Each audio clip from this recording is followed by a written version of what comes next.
Okay, so today is February 10th.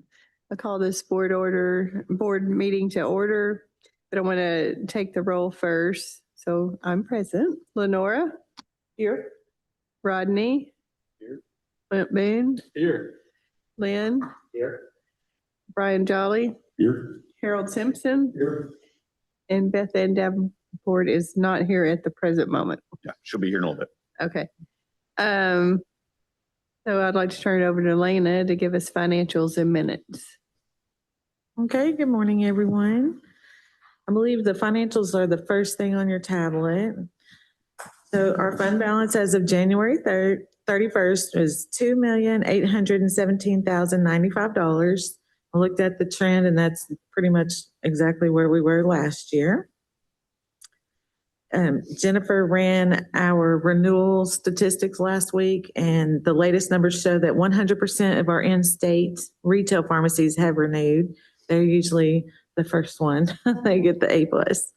And 92% of our pharmacists have been renewed. We started out with nearly 7,700 pharmacists to renew, and there's only, at the time of the report, only 612 were still pending renewal. So they have until March 31st to get that done. And I do have something else, but I think I need a separate motion for that one. So do you have any questions about the financials or renewals? I just note for the board that when you look at our 2-year trend, we have generally a little bit higher year and a little bit lower year. The pharmacist renewal is generally a little bit higher. It is lower than our trend now, but we've done a significant investment in our licensure software system. We know we had some issues with renewal. We are working with our vendor on that to make improvements for the future. But the main reflection of the decrease in the trend is around that. We know that we will have a time where some of our funds will be going to ADH since we're a subsection of ADH, which will also bring our total down a little bit as well. Yes, they're still working on those numbers. Can I get a motion for that part of Lena's report? Okay, a motion and a second. All those in favor say aye. Aye. Any opposed? Okay, that motion passes. Lena? Okay, I think if you keep scrolling a little bit, the 5th page down, that is our board member meeting list and authority for expense reimbursement for calendar year 2026. According to state law, at the first meeting of the board meeting of the year, that you guys need to authorize your stipend payment, $110 for board members attending regular meetings, informals, and called meetings. And then it also has possible meetings to be approved for travel reimbursement. And that list is at the bottom of the page. And that's not limited to that list, but that's generally the main ones. So I need a motion for that as well. I'll move. Second. I have a motion and a second. All those in favor say aye. Aye. Any opposed? That one passes as well. Lena, do you need to continue or? Yeah, so just one last thing for informational purposes. At the December informal, you guys approved us getting a Bluetooth assisted listening transmitters. And we've gone through that approval process. We've gone through the health department. They have to approve things on that. And we've sent the purchase order over to the vendor. They have been slammed for the last few months. And so they have us on schedule, but it's not going to be until the end of March, first part of April. And then they're just going to add that to our existing system. But if anyone needs anything, we do still have the original listening devices that came with the system. So, but hopefully by the June meeting, it'll all be there. So that's just informational. And then I guess the next page after the reimbursement list is the minutes. We need a motion for the minute to see if anyone. Make a motion to approve. Okay, we have a motion and a second. All those in favor say aye. Aye. Opposed? as well. You. Thanks, Lena. So I'll turn it over to John. All right. And I think that we've got just about everybody on. We're actually a few minutes early on that. So in just a second, we'll start our reciprocity. I'm looking at our clear and everything. It's like most everybody's here. For reciprocity, just as a reminder for everyone, we will call you up one at a time. When we do that, the board's going to want to know the following 4 things from you: who you are, where you're from, where you went to school, and why you're getting a license in the state of Arkansas, or why you're requesting to do so. The board members and staff, we all have on our little tablets the question for reciprocity candidates as we're going through there. May have a fun exchange or some additional questions for you. With that, please stick around until the end of your group. It may take just a little bit. I think we've got about 53, 54 people this morning, so it's actually a little bit shorter list than we are oftentimes used to. Make sure everybody can find this on their tablets. Whenever I try to back up, it kicks me out. Completely kicked out. Yeah, okay. All right, with that, Christopher, come on up. We've got one in person decided to join us. And if you hit the push button and release, it'll turn green and then we'll be ready for you. There you go. All right, I'm Christopher Arroyo from Springfield, Missouri. Went to St. Louis College of Pharmacy, now known as UHSP. I work for Bass Pro Shops Family Pharmacy. Basically, I service their headquarters and all of the outfitters that we can. The reason I'm getting an Arkansas license is because the second largest number of Bass Pro workers live in the state of Arkansas. So it was asked that I get a license to potentially service them. So that's why I'm here. And it says powered by Walgreens, use their system basically for. Yeah, it's powered by Walgreens and Premise Health. I don't know if you have any of those here. They're the ones that run the health center side and the pharmacy as well. I think for any of our board members that don't remember, in addition to just having a couple of Bass Pro, Cabela, I think 3 locations. We also have the boat plant and Big Cedar Lodge, all in Arkansas. So pretty big employer for us. Yeah. Any questions for Chris? We could see if we could arrange a personal visit to our local Bass Pro to look at the stuffed bears and fish swimming around. All right. Thank you, Chris. Thank you. Next up, and it should be on Zoom, we have Austin Morris, or Morris Austin.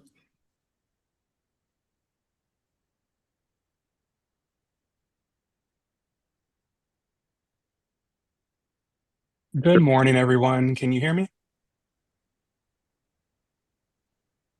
Morris, I can see you. I don't know if I can hear you. Okay. Can you hear me any better now? No? No sound for us. Okay. Still nothing? Try on this.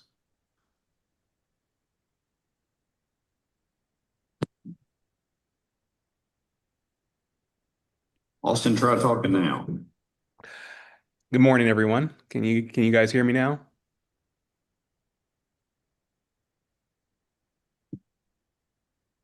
So we can hear you, but we've got an issue with our system. Give us just a second. Okay.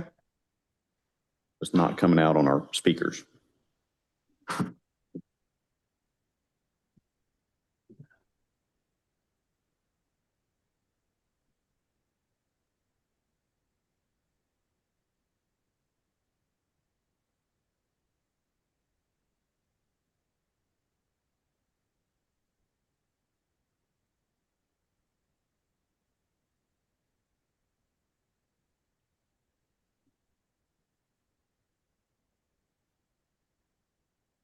Can you hear me?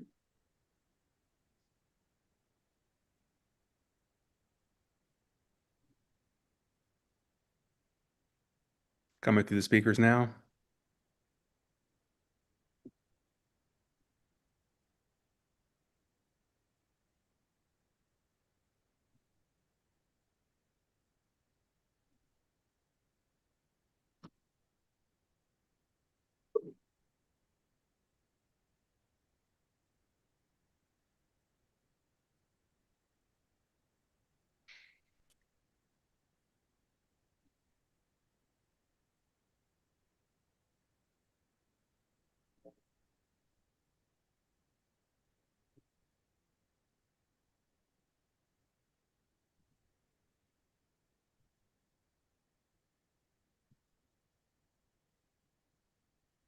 Morris, let's see if we can hear you now. Okay, is this There we any go. better? Yes. Okay, Our computer adjusted something. We have no idea why. okay. All right. Glad we're up and running now. So good morning, everyone. My name is Morris Austin. I'm from Tempe, Arizona. I went to school at University of Pittsburgh, graduated in 2007, and I am getting a license because I work for Specialty by Birdie, a specialty pharmacy that has 2 locations. For the location in Tempe, Arizona, they have asked me to be the backup pick. And what's special about Birdie?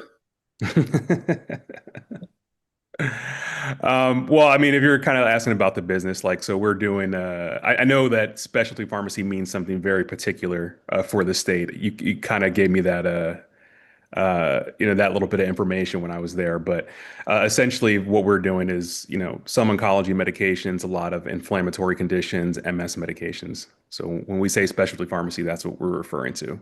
I know that's a little bit different than the definition there. Any questions for Morris? All right. Andrew Butler. Good morning. I'm Andrew Butler. I am from Omaha, Nebraska, and I graduated from the University of Nebraska Medical Center. I work for Covetrus, which is a mail order veterinary pharmacy, and I'm seeking licensure just to serve as a backup to the pick. Any questions for Andrew? I know we're familiar with Covetrus. All right. Colleen Kai.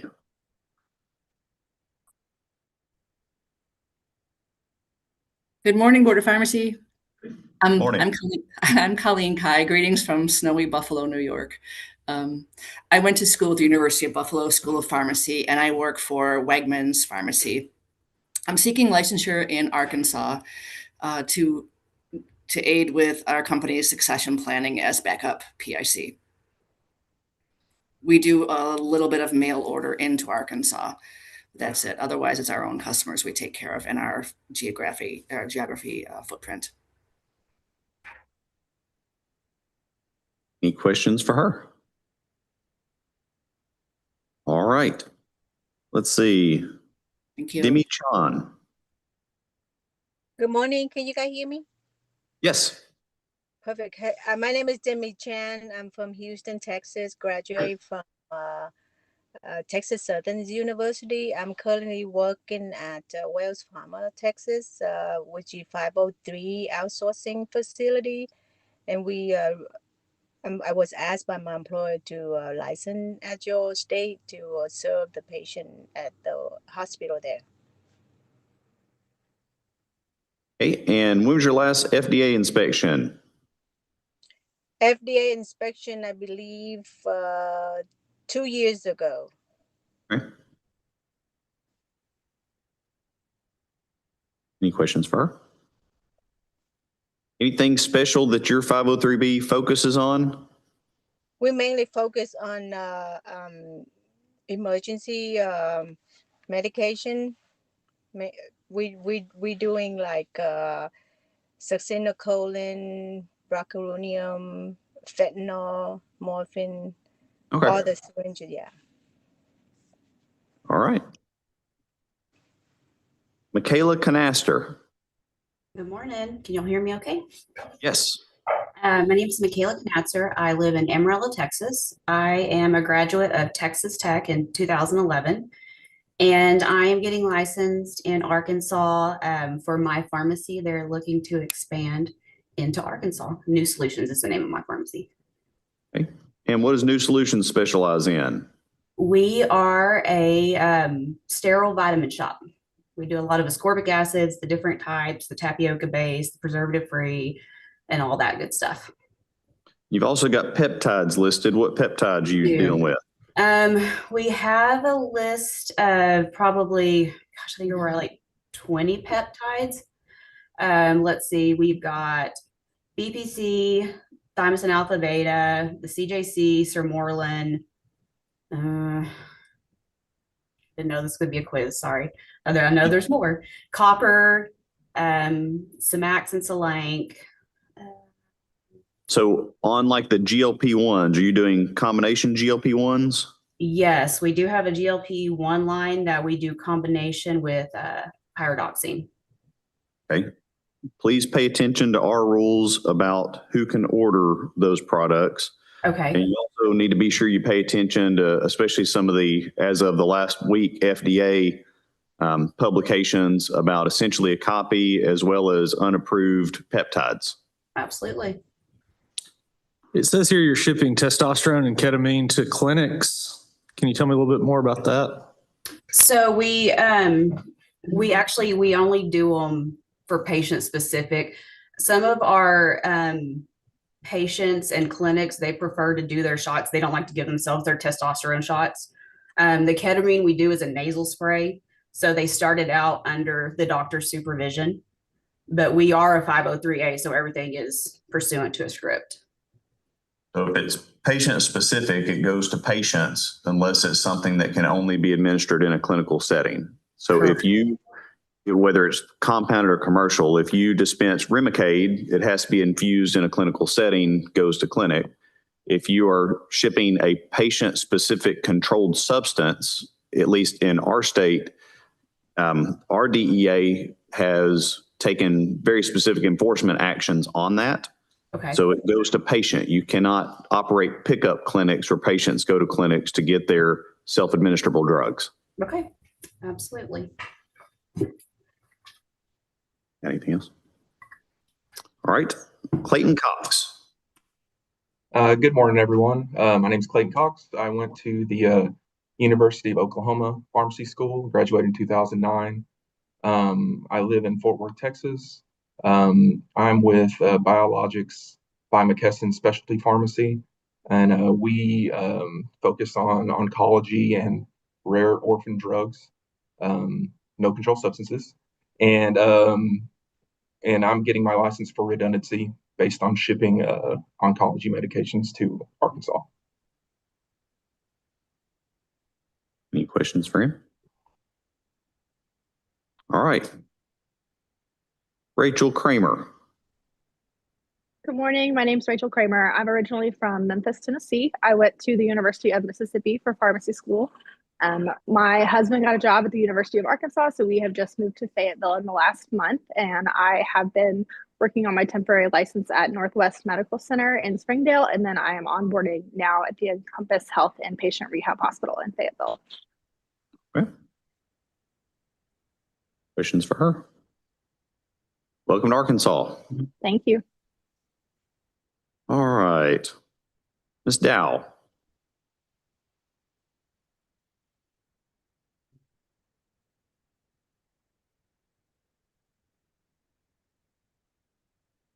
Ms. Dow with us this morning.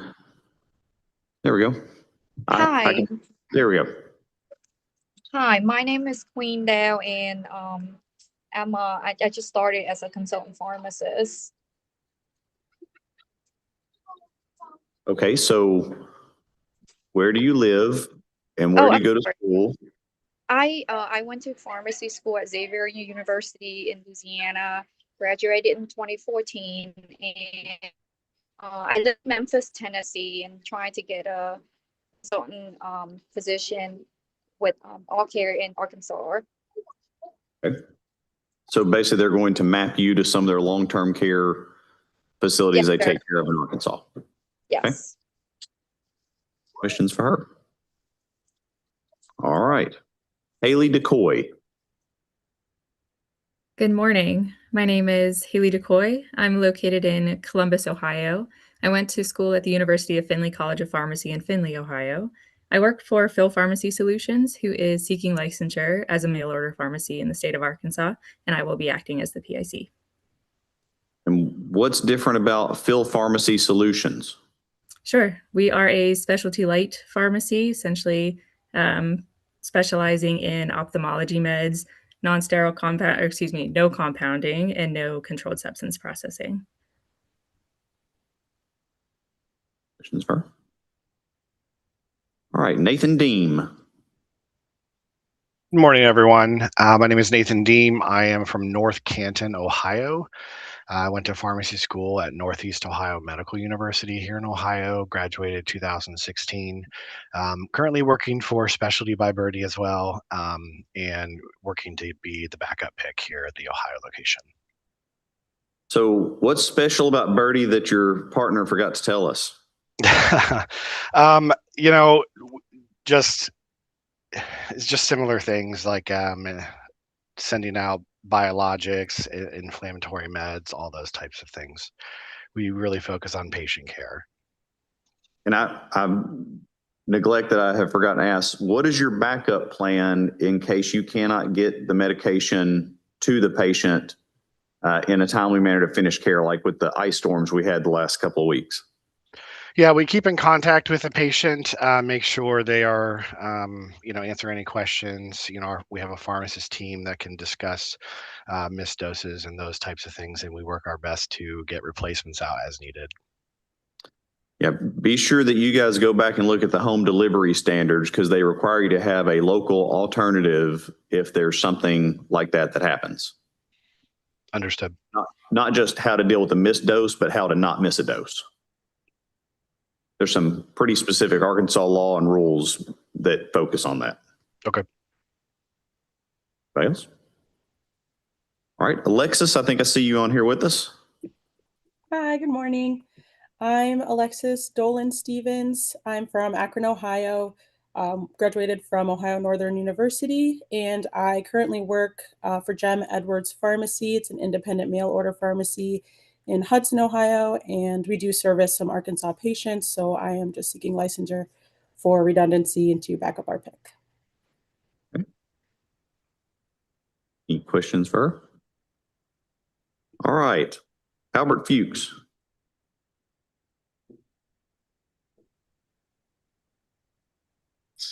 Hi, good morning. My name is Albert Fuchs. I'm from Exton, Pennsylvania. I went to the Philadelphia College of Pharmacy. Alex, I think you must have two devices going or something. I don't, sir. Okay, that really made the point.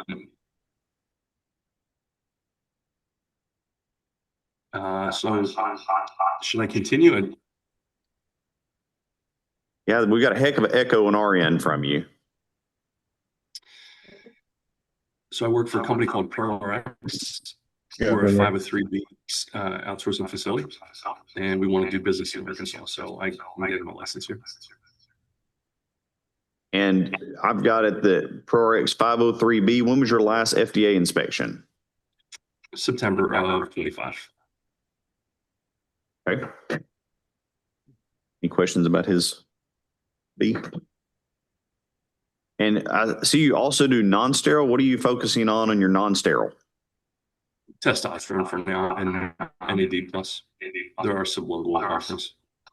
Okay. Any other questions for him? All right, Samantha Hamilton.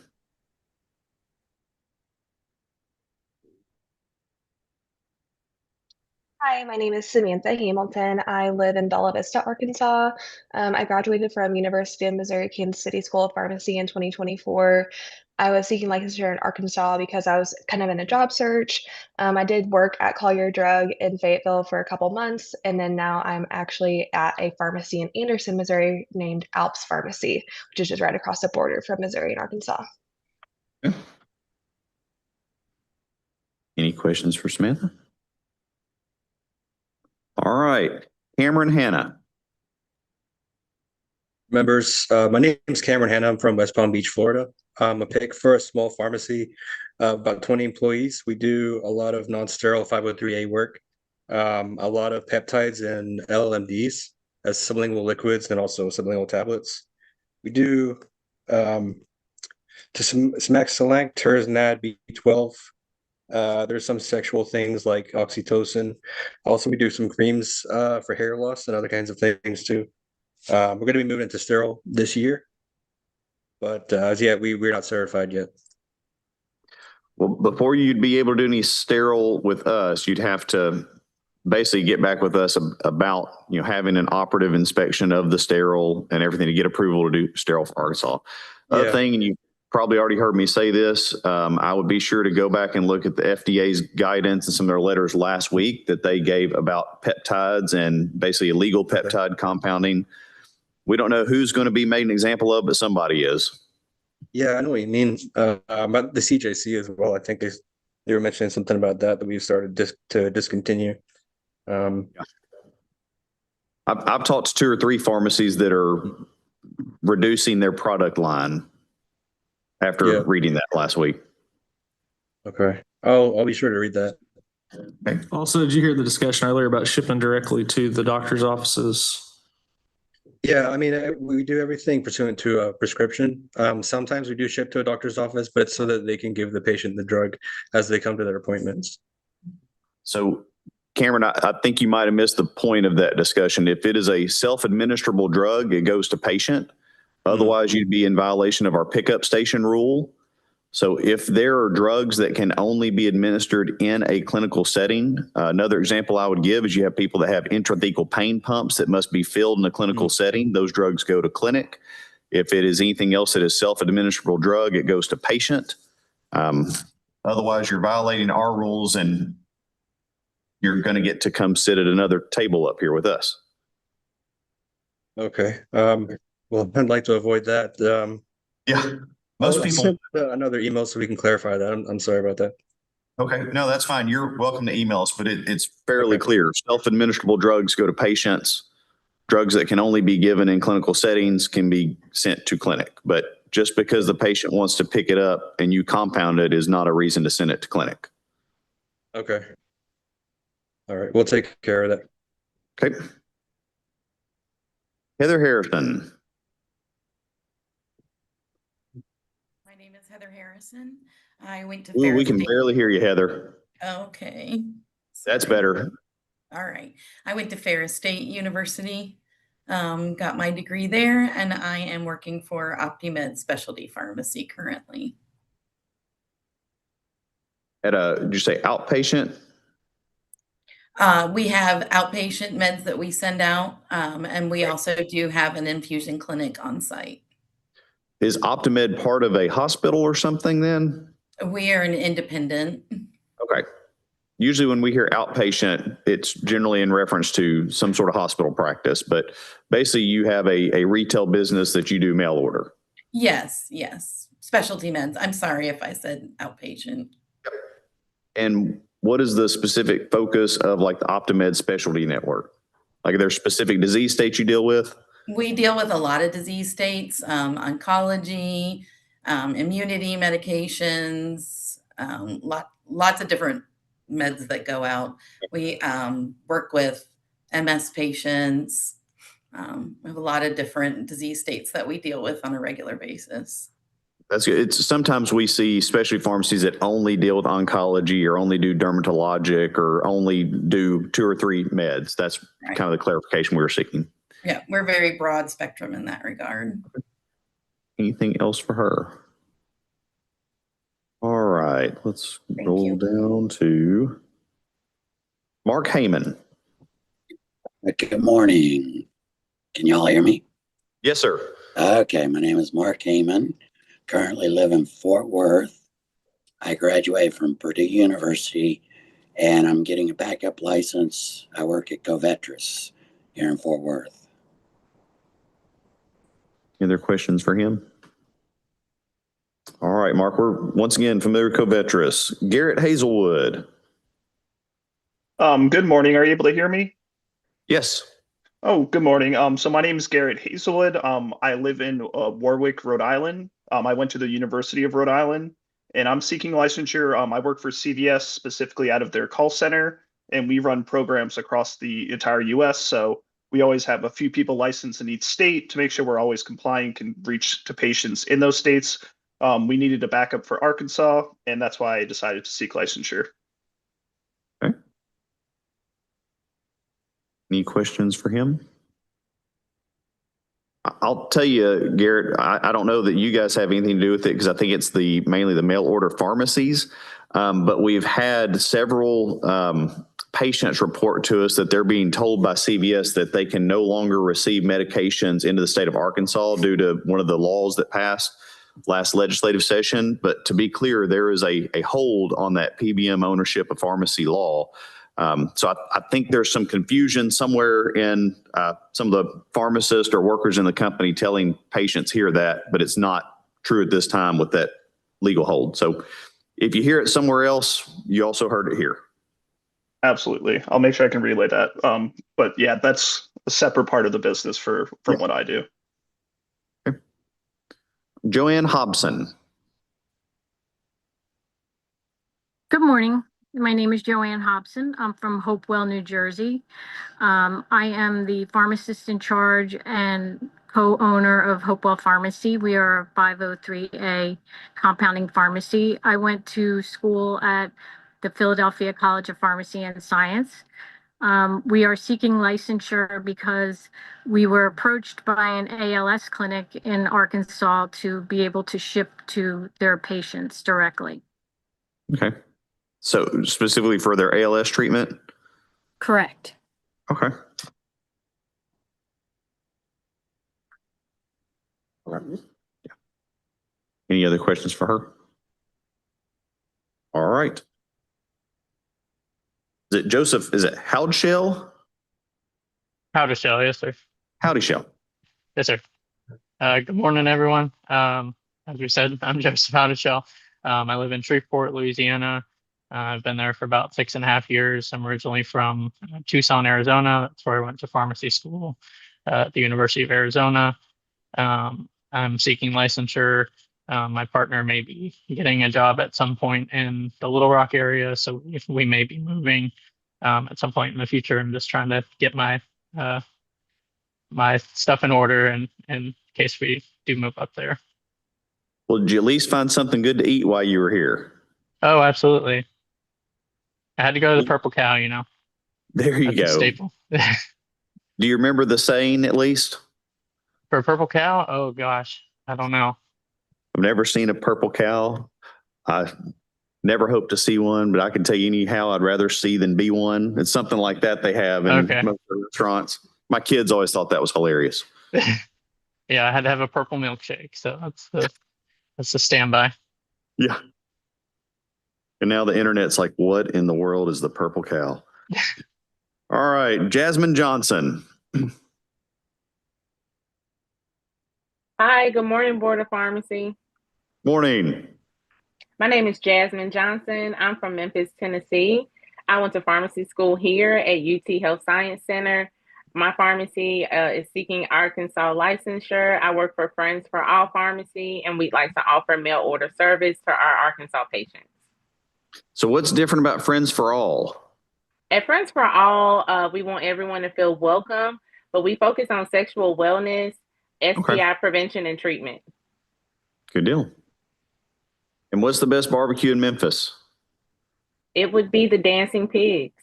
The Dancing Pig. I Yes, have not also had known that. as the barbecue shop. Okay. All Gotta try right. it. Desiree Keith. Hi, my name is Desiree Keith. I graduated in 2020 from the University of Oklahoma, and I have since then moved to snowy Cleveland, Ohio. And I recently started at Lee Silsby Compounding Pharmacy out in Beechwood, Ohio.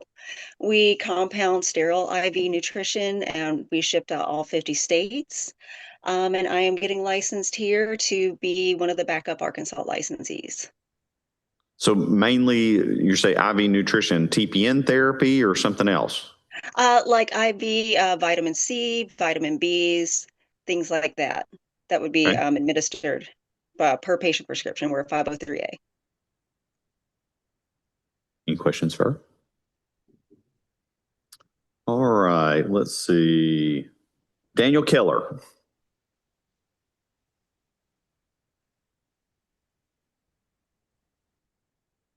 I can see you, Daniel, but you're muted. I did it. Is that better? There we go. Yep. I apologize. Yeah, Daniel Keller here. I'm calling from the DFW area, right outside the airport, from PCI Pharmacy. I went to pharmacy school at Southwestern Oklahoma State University, and I graduated in 2009. Our pharmacy is seeking licensure in Arkansas, and I am too, so that we can expand our home infusion services to patients in the area. So looks like home infusion, but also in the peptide games. Yeah, we have a few peptides. We have some Morlin. We're also doing glutathione, which is in a peptide, avoiding all the FDA unapproved peptides, of course. Yeah, that's one of the big ones. But then also the GLP-1s in combination, you got to pay attention to our rules that those are physician-only orders. You got it. And go directly to patients. Yes, sir. Questions for you? Aaron Kim. Hi, my name is Aaron. Can you hear me? Yep. Okay. And then I graduated from UMKC School of Pharmacy in Kansas City, and I'm a consultant pharmacist at Guardian Pharmacy, and they have some homes in Harrison, Arkansas, and I'm from Springfield, Missouri. So it's about an hour drive. Any questions for Aaron? All right. Anadurai. Hello, Mr. John. Are you able to see me and hear me properly? Yes, we can hear you. Okay, thank you, John. How are you? Let's go. Okay. Where are you from? My name is Anadurai Kuppasamy. You can call me as Andy Sammy. Basically, I born in India, graduated from India, and a naturalized Canadian citizen. And past 15 years, I have been practicing my pharmacist profession in this country. And I currently working for Pharmanic Pharmacy, which is specialized in unique dose drug dispensing system. And also currently we registered with the Arkansas Board of Pharmacy as a non-resident or out-of-state pharmacy. And my current pharmacist is getting retired. So in order to continue my status, I am seeking license with the Arkansas Board of Pharmacy. Questions for him? All right. Thank you, sir. Sinai, is it Quatra? Yes, good morning. Sonal Quatra. I live in Houston, Texas. I graduated from Massachusetts College of Pharmacy in 2009, and I'm currently seeking licensure for just to make sure that we're compliant. I work for Archwell Health, which is a primary care clinic that provides services to patients and providers. So we are a non-dispensing pharmacy service. And we have clinics in Little Rock. So just want to make sure that we are following all the rules. Right.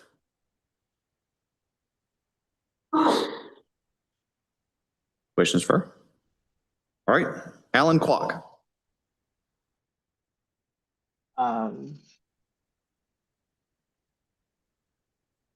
Says I can't start the video. Okay. Oh, there we go. Yes, my name is Alan Kwok. I live in New Jersey. I went to Rutgers School of Pharmacy and I graduated in 2016. I'm currently still in Jersey working for HICMA 503B. And the purpose for me for getting a license is to be a backup pick for my other pharmacist in charge. And Alan, when was your last FDA inspection?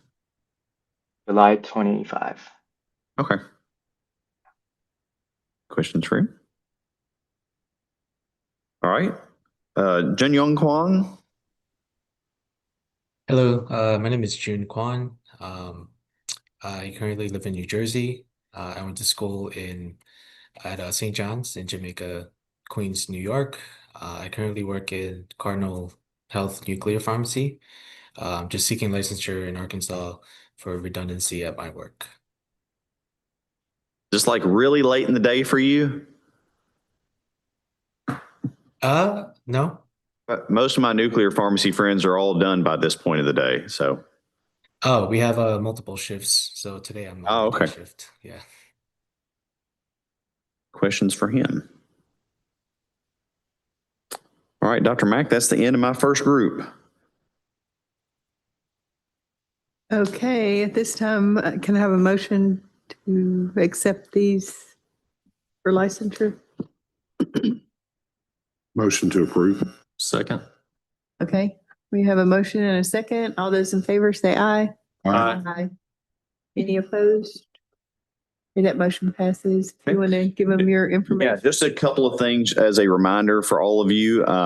Arkansas does a 100% CE audit each biennium. You will basically be required to show your CE to renew your license. 30 hours of CE, 12 hours have to be ACPE accredited, 12 hours have to be live hours. We get question from time to time, what might count that is not ACPE accredited? Well, if you have some AMA, PRA Category 1 physician CE, the board has also accepted that. There are a couple of other state boards of pharmacy that have specific education that we also have a reciprocal agreement that we accept their approved CE. That's only a few states at this point. Most of that is gone. If you've got it all in CPE Monitor that shows 30 hours ACPE and 12 of it are live, we will easily be able to see that, and you should not have to worry about any audit letters or anything else. For any of you, especially if you're in the state of Arkansas or you're actively coming in and out of the state of Arkansas, we have several different professional associations that are very active in the state of Arkansas that can help keep you abreast of legal changes, job opportunities, just what kind of the scuttlebutt is going on in the state of Arkansas. And in addition to that, lots of professional activities where you might meet your colleagues. With that, thank you guys for coming. We'll let you guys all drop off of our Zoom or exit. And here in just a couple minutes, we'll get started round 2. We wanted to take a short break. Okay, we're going to take a 5-minute break and we'll be back for round 2.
You guys ready?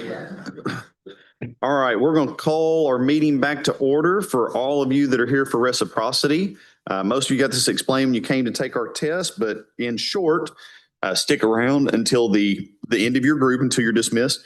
We will call you up one at a time, and the board will want to know kind of the following 4 things: who you are, where you are from, where you went to school, and why you're getting a license or applying for a pharmacist license in the state of Arkansas. And then we may have a fun exchange, some questions about either your favorite restaurant or something to do with your pharmacy practice. We will see.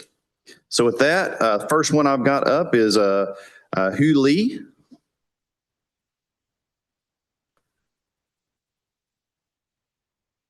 I can see you on there, but you're still muted.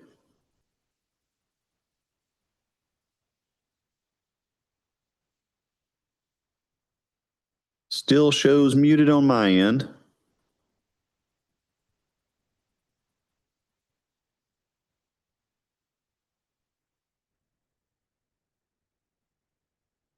Nope.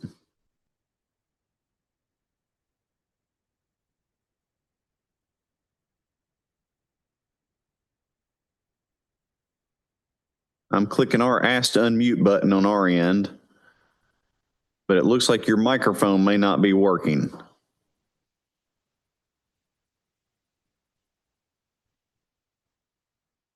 So we will, Mr. Lee, we'll give you a few minutes to try to work on that, and we'll come back to you. But I see Tin Lee right next to you. So Tin, if you want to go ahead with us. Hey, good morning, everyone. My name is Tin Lee. I am from Wichita, Kansas. I went to the University of Kansas School of Pharmacy. The reason I'm seeking licensure today is to serve as a backup license for my employer, which is Fagron Sterile Services, a 503 sterile compounding facility or outsourcing facility. And when was your last FDA inspection? Our last FDA inspection was, I believe, August of 2025. Okay. Any questions for him? All right. Thank you. How about Melanie Malee? Oh, I'm sorry. Hold on just a second. It looks like Hugh Lee. Looks like you're unmuted. Let's try it now. Still no sound on our end.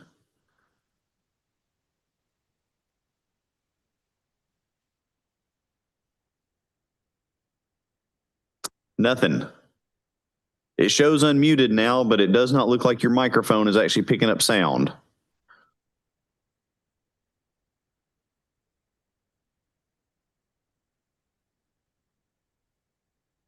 We'll come back and try you again. Melanie Malee. Good morning. Melanie Malee. I'm from Montana. Went to the University of Montana, and I currently work for a mail service pharmacy in Arizona. So the same thing for reciprocity for shipping into Arkansas. Are you still with the Walgreens mail service? I am. Yep.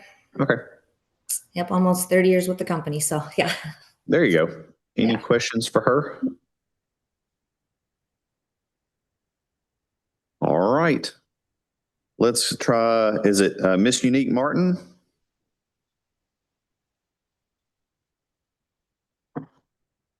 Hi, I'm sorry. Good morning. Yes, sir, it is Miss Unique Martin. I'm from New Orleans, Louisiana. Born and raised, went to pharmacy school at Xavier University of Louisiana. I currently work for BioPlus Specialty Pharmacy. I'm seeking licensure in the state. I'm a new pharmacy manager for the site.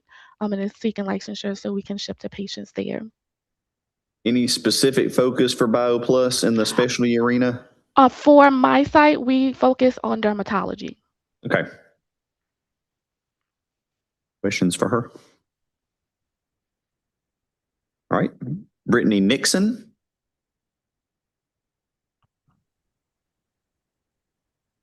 Good morning. My name is Brittany Nixon. I am from Birmingham, Alabama. We can hear you, but we can't see you. Let me see. Looks like you might have a slider on your camera because it's on, but it's just a black screen. Let's see if we can. There we go. There we go. Okay. Good morning. I'm Brittany Nixon. I'm from Birmingham, Alabama. I work for Magic City Pharmacy, we are a 503A pharmacy. We are brand new, just getting started, and I went to Stanford University. Okay, so no compounding at this time, just planning on it later. Yes. So you'll, Right now, we're just going to kind of focus on thyroid medication. And eventually, in the next 6 months to a year, we're going to get into more hormone type compounds, non-sterile compounding. okay. Any questions for her? And why is it Magic City? Is that a name I didn't know for Pelham, Alabama? Yeah, it's a Birmingham thing. Okay. That's what they call Birmingham, the Magic City. So. Any questions for her? All right. Let's see. The Jong Hak Oh. Yes, my name is Jong Hak Oh. Graduated from Purdue University. I currently live in Dallas, Texas. I work for a company called AIS Healthcare. So sterile compounding pharmacy that we make intrathecal medications. Okay. So intrathecal, like single treatment, or are you working for like refills? It's prescriptions based, and most of the intrathecal medications, they're controlled substance. Unless it's like a baclofen, doctors put refills on it, but most of the time it's like C2 drugs, so we have to get a new prescription each time. Well, and I guess what I'm asking on your intrathecals, are you doing it for intrathecal like injection pumps or for single treatment where people are doing like intrathecal injections one at a time? Oh, it's for the pain pump patients. Okay. And I ask that because we do have some differentiation. You know, both of those would be things that have to be administered in a clinical setting anytime you're dealing with intrathecal. That is kind of the one exception that we give for, you know, whether it's compounded commercial drugs that are patient specific, being able to actually deliver those to the clinic for injection or infusion. Any other drugs that are self-administrable drugs have to go direct to patient. Yes. Yeah, we deliver to clinics. Yeah. You don't want people riding around the car with their intrathecal sitting on the dash. Yeah, exactly. All right, I'm going to back up. Mr. Lee, let's see if your microphone works. Hi, good morning. Can you hear me? Success. Let's yes, go. I switched to my work laptop and disconnect my personal laptop. So my apology for earlier technical issue. Sure. My name is Hui Lei. I graduated from University of Pacific in Stockton, California. I relocated to Virginia in 1993. I have been working, various hospitals in Virginia. And currently I work for Cigna as remote order entry pharmacist. And the company requests me to obtain Arkansas license. With Pipeline, I believe. Pipeline RX, that's correct. And then Cigna merged with Pipeline back in December 25. Okay. Any questions for him? All right, I've got Megan Onder. Good morning. My name is Megan Onder. I live in Northwest Arkansas. I am a pharmacist with the VA. I'm licensed in Virginia and just wanted to get my Arkansas license as a backup to be licensed in the state I live in. Any questions for Megan? Welcome to Arkansas. Yep. Thank you. All right. Suzanne Patel. Ready? Hello. My name is Suzanne Patel. I attended pharmacy school in Southwestern State, Oklahoma University. I work for Cody Drug. We're seeking licensures there. We specialize in compounding, non-sterile and sterile. We're into weight loss, health and longevity, and sexual health, and compounding for hair loss, headaches, and all sorts of stuff like that. You guys doing a bunch of peptides? We do peptides, yes, and we follow the FDA guidelines. That's the biggest thing on the peptides after some of the announcements last week. That and being sure if you're doing any of the combination GLP-1s, especially that it's physician only orders on those in the state of Arkansas. Right, absolutely. Questions for her? And just on a side note, we have a purple cow. I've had a purple cow in Arkansas. And There we you go. used to have a drugstore that made their purple cows too. Okay. As long as the ice cream manufacturers keep up their purple vanilla supply, we'll be good. That's right. That's right. Let's see. Is it Peter? Is it Pekelnicki? Correct. Good morning, sir. Morning. My name is Pete Pekelnicki. I'm here at Lee Silsby Compounding Pharmacy outside of Cleveland, Ohio. I recently took the role of pharmacist in charge, and hence the reason for licensure. I went to Ohio Northern University, graduated there in 1998. Any questions for him? I know we've dealt with Lee Silsby previously. All right. Say Manas, the Philippides. Yes, that is Minas Philippides, and it's nice to meet you all. Good morning. I'm located up in New York on Long Island. I work for a company called New Factor. We are one of 4 pharmacies in the company. We do specialty infusion, primarily for immunology and neurology patients. I'm a graduate of St. John's University, and that's it. Okay. Any questions for him? Rashdi Sadek. Yes. Can you hear me? Yes, we can hear you, but we cannot see you. Okay. You got a cover on your camera.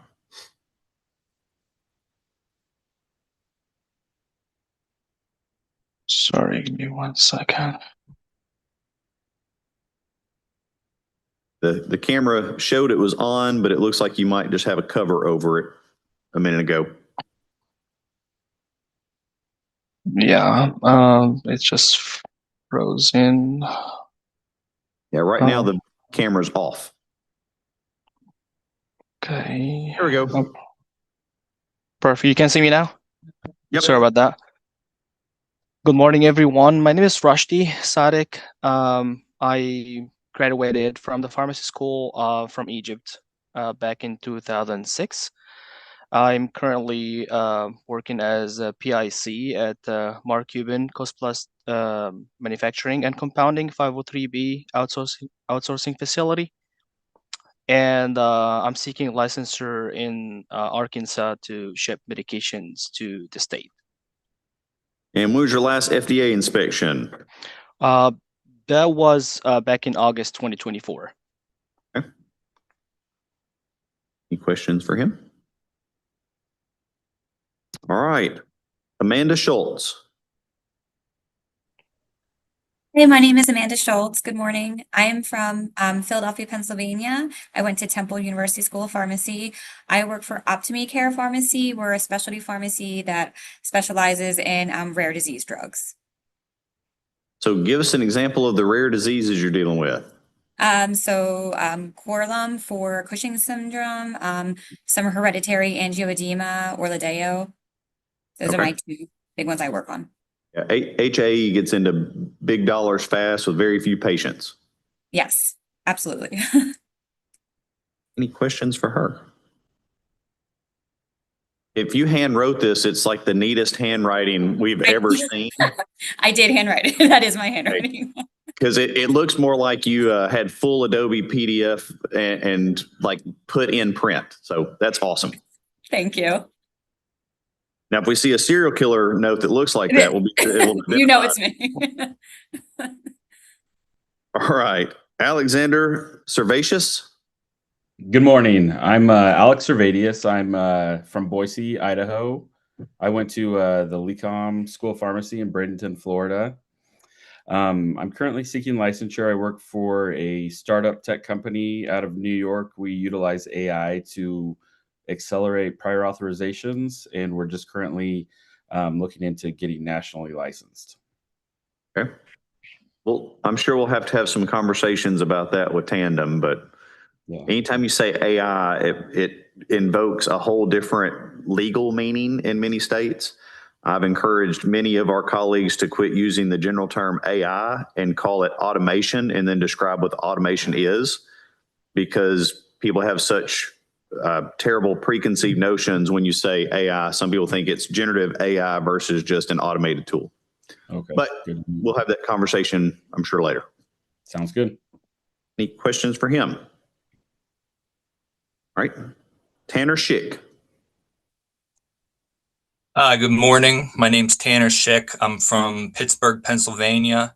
I currently work at Diamond Pharmacy in Indiana, Pennsylvania, and I'm seeking licensure in Arkansas just for redundancy purposes and to ensure we remain compliant with, state laws.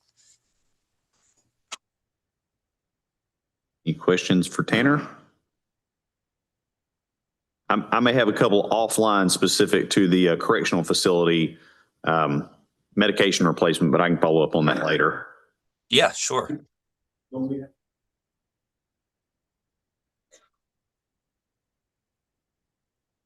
Candidates from Western Pennsylvania send a Permane sandwich? I think that's the Richmond rule. It's been in place for the last 6 years anyway. Anybody else? All right, Catherine Sims. Hi, good morning. My name is Catherine Sims. I live in Dripping Springs, Texas, which is right next to Austin. I went to Roseman University in South Jordan, Utah, and my pharmacy is Regenera Compounding. We are in the process of building in Austin, and rough timeline, 6 months-ish, but I'll be the PIC there. It'll be a 503A sterile and non-sterile compounding pharmacy, and seeking licensure so we can ship direct to patients in Arkansas. And I can't remember if I've already told you this, Christy, or not, that for Arkansas, you'll have to have an operational inspection. Because it's in Texas and they do not accept our blueprint inspection, it would need to be like an NABP, VPP inspection that would be operational. So it's going to be a few more months, I'm sure, for that. And then we'll have some questions, I'm sure, about the products you do specifically when you start getting into the peptides and GLP-1s especially. But that's for the pharmacy later. Understood. Yes, sir. Now, but you'll be on site for that pharmacy, not remote, correct? No, not remote. I'm only 30 minutes out, but yes, on site. Yeah. Okay. Any other questions for Dr. Sims? All right, Justin Swanberg. Hi, my name's Justin Swanberg. I actually used to work with Christy. It's funny to see her here. But I am living just outside of Houston, Texas, graduated from the University of Texas Pharmacy School. We are also opening a 503A sterile, non-sterile compounding facility here in Houston, just outside, probably 20 minutes or so. So we'll be doing quite a bit of compounding here soon, servicing the patients in Arkansas. So when we ask you the compounding questions, say, what products do you compound? And it says sterile injections. We understand you're doing sterile injections, but like what specifically are you concentrating on? We're mostly focused in the health and wellness sphere. So tons of vitamins, things like NAD, glutathione. We will be doing some peptides. And we're going to have probably a more extensive non-sterile compounding operation. And what's your non-sterile focus? We are going to be doing tableting and capsuling of pretty much everything. Same health and wellness focus, hormones. Okay. Got a long line of people who want supplements and things of that nature. Yeah, once you, I would highly suggest you look at FDA's letters sent out last week, because they're taking some different direct focus on both peptides and things like the oral availability or oral dosage form on things like GLP-1s. So Yeah, kind of yeah, we're aware of all those things. Good. We don't have any plans for oral GLPs. So that's probably a safer bet right now. All right, let's see, Marcus Tancredi. Hi, everybody. My name is Marcus Tancredi. I'm from Philadelphia, Pennsylvania. I went to the Temple University School of Pharmacy, and I work for Sunray Drugs Specialty Pharmacy. But I think in your definitions, we're pretty much a regular pharmacy. We deal with a lot of HIV prevention and treatment, also a lot of opioid use disorder in the lower income neighborhoods and some federally funded healthcare clinics. And our main focus are those two disease states. We also do some hepatitis, and we do work with some 340B entities as well. And the reason I'm getting this Arkansas license is we're also trying to expand in some of the limited distribution drugs and some of the national insurance contracts, and they want us to be licensed in most, if not all, the states to get access to these contracts and medications. We are familiar with that. Yes. Any other questions for him? All right, we've got Vivian Tang. Good morning. My name is Vivian Tang. I live in Maryland. I graduated from University of Maryland School of Pharmacy in 2024. I'm seeking licensure in Oklahoma because my company is opening a new mail order pharmacy and wants me to become the pharmacist in charge there. And we would like to dispense medications to patients in Arkansas. Where are they opening in Oklahoma? They're opening a pharmacy in Maryland, and then we are going to ship medications to Oklahoma. When you said Oklahoma, I thought you meant they were opening one in Oklahoma as well. Any questions for her? All right, Jana Treese.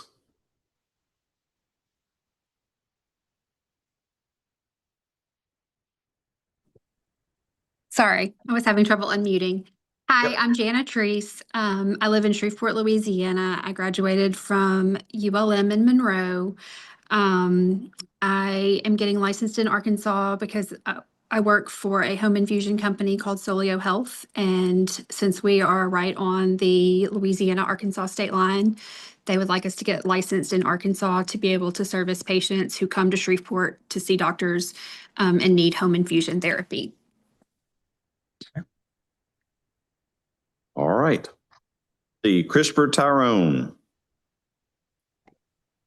Yes, sir. My name is Chris Tyrone. I'm from Dallas, Texas area. Went to school at Southwestern Oklahoma State University, and I'm getting licensed because my company, we're licensing in all 50 states for mail order and different contracts that we're working on. What's different about Swift? It's kind of a cost plus model that we're doing with employers and other groups, just to kind of cut out the traditional PBMs and all the way they'd like to shift around money. So trying to say, hey, instead of we're going to give you a big rebate at the end of the year, we're just going to give you a flat price up front. And a lot of groups are really happy with that, with the upfront savings. I bet. Questions for him? All right, we got Cody Weatherford. Hi, my name is Cody Weatherford. I am in Louisville, Kentucky. I graduated from Sullivan University in Louisville, Kentucky back in 2020. I am the pharmacist in charge for Biologics by McKesson. We are opening a new site in Kentucky, here just south of Louisville in Shepherdsville, Kentucky, and I'll be the PIC for that. So just working on all of our licensing. We're currently licensed in 47 states, so we just have a couple outstanding, and this is one of them. Questions for Cody? All right, got James Wu. Hi, I'm James Wu. Live in Pittsburgh, Pennsylvania. Went to University of Pittsburgh School of Pharmacy.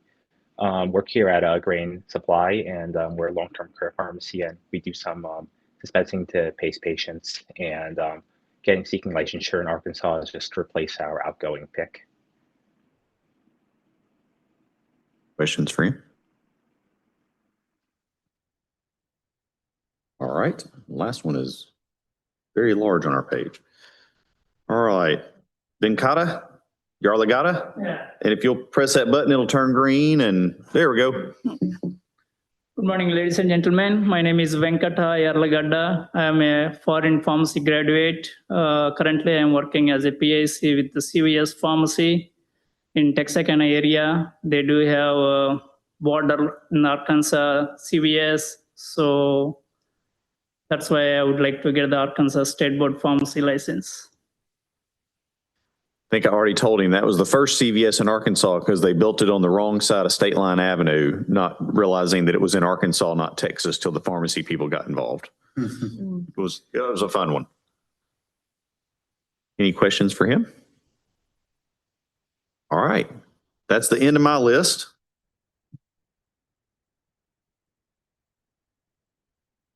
Okay, can I have a motion to accept these for reciprocity? So moved. Second. Okay, we have a motion and a second. All those in favor, say aye. Aye. Anyone opposed? The motion passes. Just a couple of extra things for all of you now that you'll be Arkansas licensed pharmacists. Be sure to get your CE each biennium. Our office does a 100% CE audit of pharmacists. For pharmacists that renewed this year, they actually were able to see that that was part of the renewal process to show proof of CE to continue. If you've got it all in the CPE Monitor program, if you do not have that app on your phone, you absolutely should have CPE Monitor, or really CPE Monitor Plus if you've got license in multiple states. If it shows us 30 hours of ACP accredited CE with 12 hours being live, you will not have to do anything else for us, like it will be in the system. If you're trying to take advantage of the non-ACPE accredited CE, that generally is something along the lines of AMA, PRA Category 1 CE for physicians. If you have some proof of that, that may be acceptable for the non-ACP hours, but maybe a manual process where you have to show that manually to us since it will not be in the national database. A couple of things, especially any of you that are practicing in Arkansas, there are a number of active associations that membership could include helping to get notifications of different legislative issues, legal issues, job opportunities, or just kind of what the scuttlebutt is of what's going on in Arkansas pharmacy.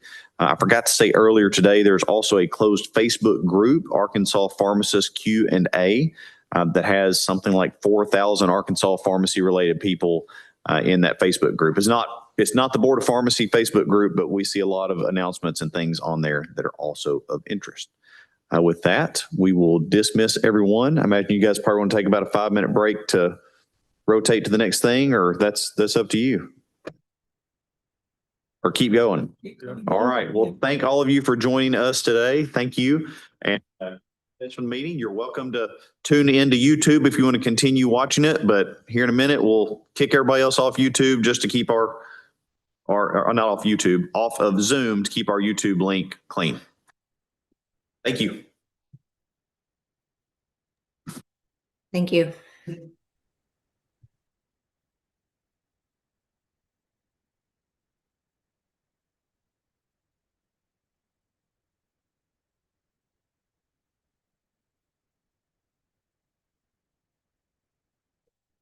Okay. What we got next? We will pass down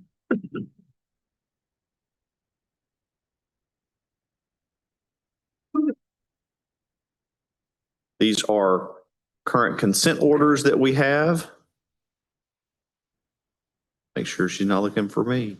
Okay. All right.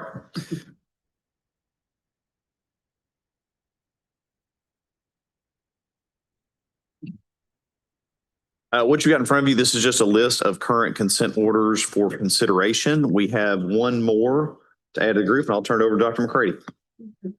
Voluntary surrenders. Melissa Colby, PT 19798, and Jacob Prince, PT 19529. The rest of we didn't have a lot of, or we really didn't have any probation consent orders this time. We had one preliminary consent order, which is Roland Edward Beard, PD 07163. That is not on the list because it just came in this morning. We also had consent agreements for primarily change of ownership violations. You can see those listed here. We had one facility that did not have an active permit, and then we had one facility that did not have a PIC. Each of those paid a $3,500 non-disciplinary penalty for investigative costs, and you can see that information here as well. And that's really all of the orders we had this time.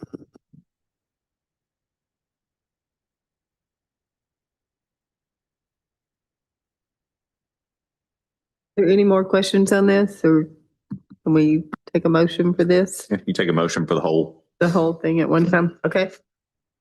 I'll make a motion to approve. Second. Okay, we have a motion and a second. With that considered, say aye if you're approve these. Aye. Anyone opposed? Okay, motion carries. We know that for our June meeting, you'll start seeing CE consent agreements. While I will readily acknowledge that the renewal system was not nearly as easy to use as we would have hoped. We're having significant conversations with our vendor to prep for that for next time. But with that, it helped a lot of people identify CE shortages before they received an audit later. So a lot of the folks were able to finish up their CE prior to renewal.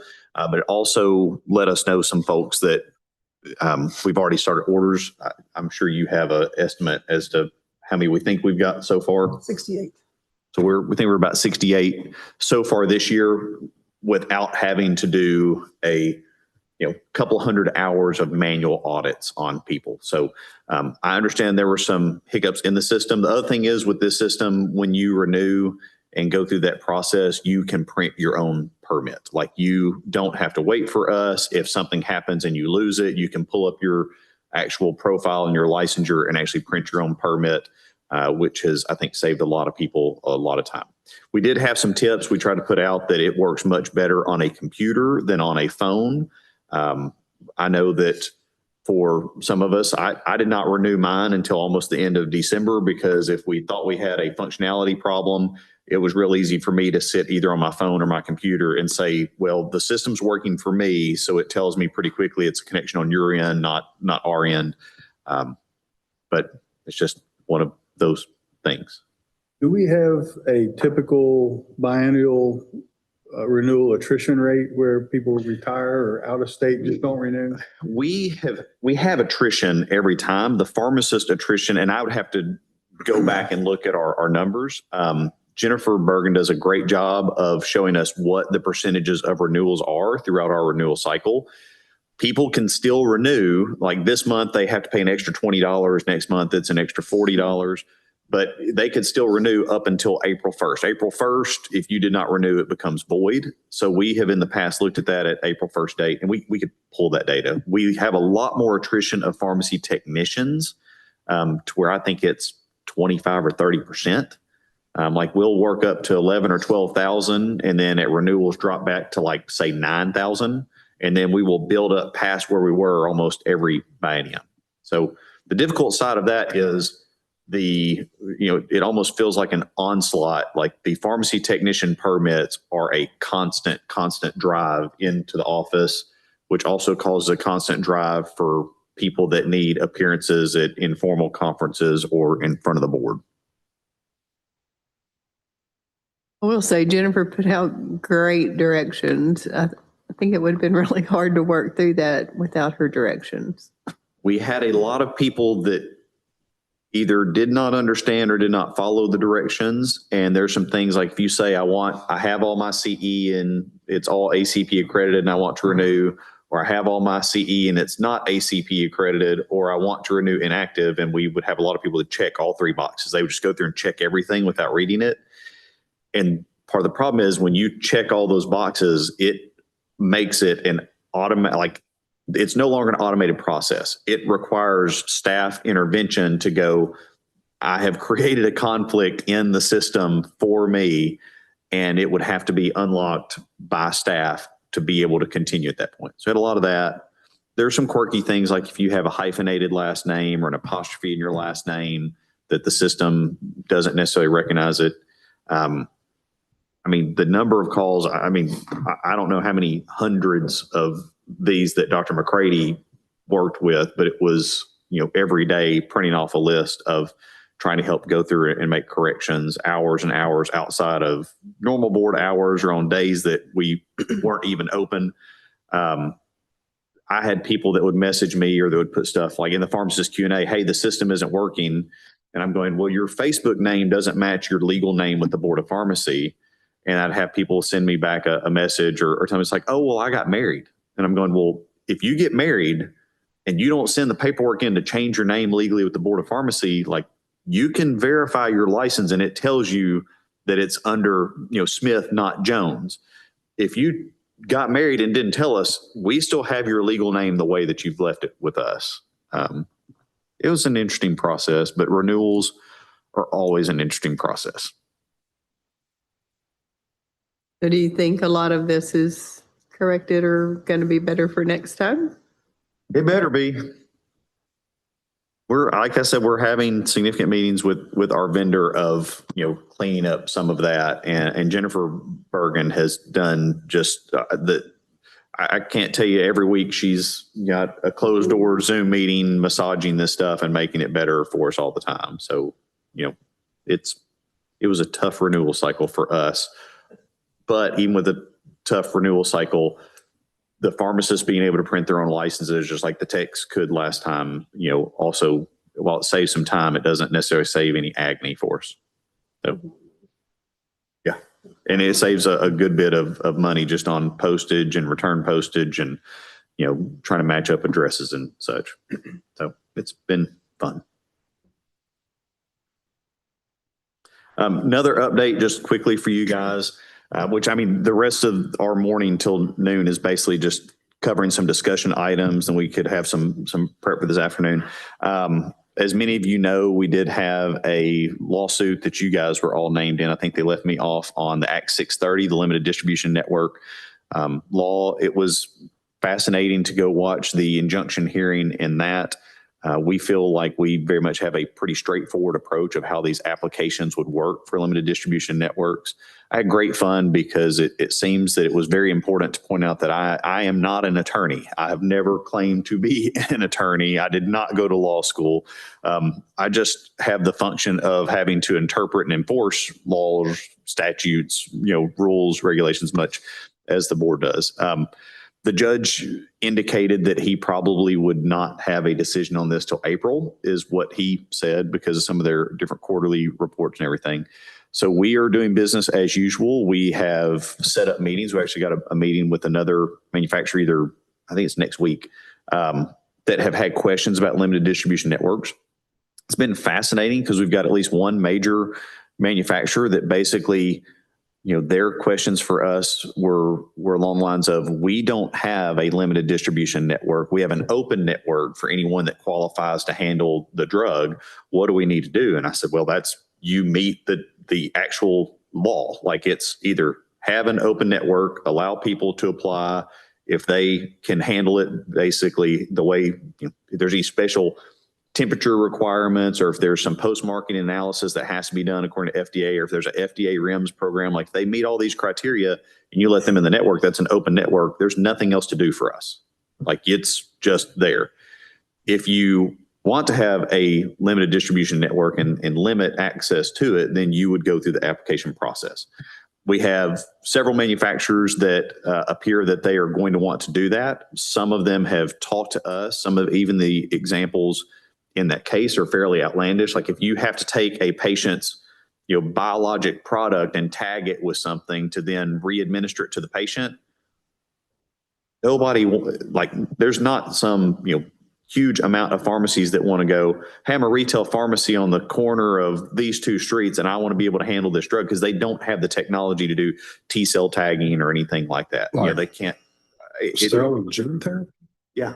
That's not, yeah. But that's one of the arguments, is this law would require us to have an open network. It's like, or you submit an application to the Board of Pharmacy, and I think I can pretty safely say if it's gene therapy, I don't see any of our board members arguing you have to make that available to everybody in Arkansas via anyone who applies. If you don't have the ability to even make the gene therapy, there's no way you should be able to carry the gene therapy. So we've made the point, both in court and to anyone who's asked us, like, the pharmacy has to be able to meet the criteria to handle the drug in order to handle the drug. But that's already a requirement for the Board of Pharmacy. Your equipment that you have to have, if you want to handle, medication that has to be refrigerated, you have to have a refrigerator. If you have something that has to have ultra cold storage at, I'm going to throw out a number and somebody's going to say, I don't know what drug that is because it's something else, but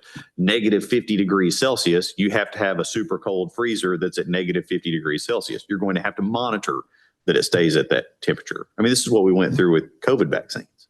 Like if you did not have the ability to hold those at correct temperature, you did not have the ability to obtain those drugs. So I'm happy to answer any questions. We have had no applications yet. I've got several companies that I think intend to apply, but I don't think anybody wants to be the first ones. I have tried to reassure them and said, well, if you're the first ones and you're the first one that the board looks at, you have more time. So if the board says we would like to know an answer to this question, rather than if you wait till the month before it all comes due, there's no wiggle room at that point. It's yes or no and move on. And we don't know what the court will say. If the court gives an injunction, then it could put us on hold. We'll just have to respond to that when we see whatever the court says. So we're expecting an answer of go or don't go by April, or we hope so. We believe that for this injunction request on that lawsuit, that there will be some answer from the court in April. And we'll just, whatever it says, we'll figure out what that means for us.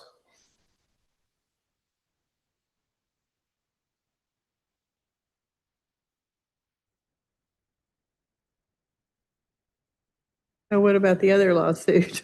Other lawsuit, I understand there are appeals going on the injunction for Act 624. That's the PBM ownership of pharmacies. I'm aware of 3 other states so far that have filed nearly identical legislation that's going through their general assemblies. But it's until either something happens with the appeal on the injunction or something happens on the lawsuit for the law itself, we're in a holding pattern. Unfortunately, that means we also can't do any of the work ahead of time for any of the waivers that the board would have given. Like everything's on hold with it. We're just wait and see on both of them. I miss anything on that?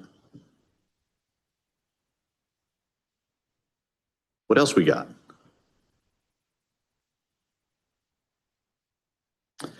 So 11 o'clock, and you actually have a name of someone on the agenda in front of you, but that is not on the agenda. That's just an example that we're using. We have more and more hospital facilities, especially smaller ones, that want to use offsite order verification or after hours order entry and stuff. And I just want to review with you guys, and if we need to grab Dr. Robertson, we can as well. But what we have done in the past, kind of the board's guidance is, if they are using an entity that has been before the board repeated times, that has been approved repeated times, Cardinal Health has one, Pipeline has one, as long as we do a review of the policy and procedures of the facility, and it's someone that we've approved numerous times, then we are free to just approve it. If it's someone that we've never seen doing offsite, like one day Dr. Boone decides, you know what, I think I'm gonna try to do some offsite for some hospitals. Well, he's never gotten his system approved. So at that point, we would say, well, he has to get his side of that approved, and probably whoever is applying to use it with him, we would also bring in. I know Dr. Robertson only heard half that, but it's basically the gist. Oh, yeah. Yeah. Anything I missed on that? No. We're just making sure that that's still okay with the board, because we've had some weird applications. Okay. This entity listed. They're using an entity that we've approved numerous times. They did submit policy and procedure. Dr. Robertson reviewed them, had no concerns. So we approved them and went on. But it was a prime example of kind of what we are dealing with. So like what variables are you seeing coming through on some of these applications that'd be different than what maybe has been approved in the past? Well, we've had a couple that just wanted to pick someone at random that wasn't a company or corporation we dealt with before. Yeah, it was just picking somebody who had a pharmacy license, an in-state retail permit, and had no history and approval and review process to know what if they were going to meet the expectations and so forth. And just out of state, out-of-state entities. There are possibilities of out-of-state entities doing it that if they don't understand what our expectations are, that could be a very serious problem if they're not licensed.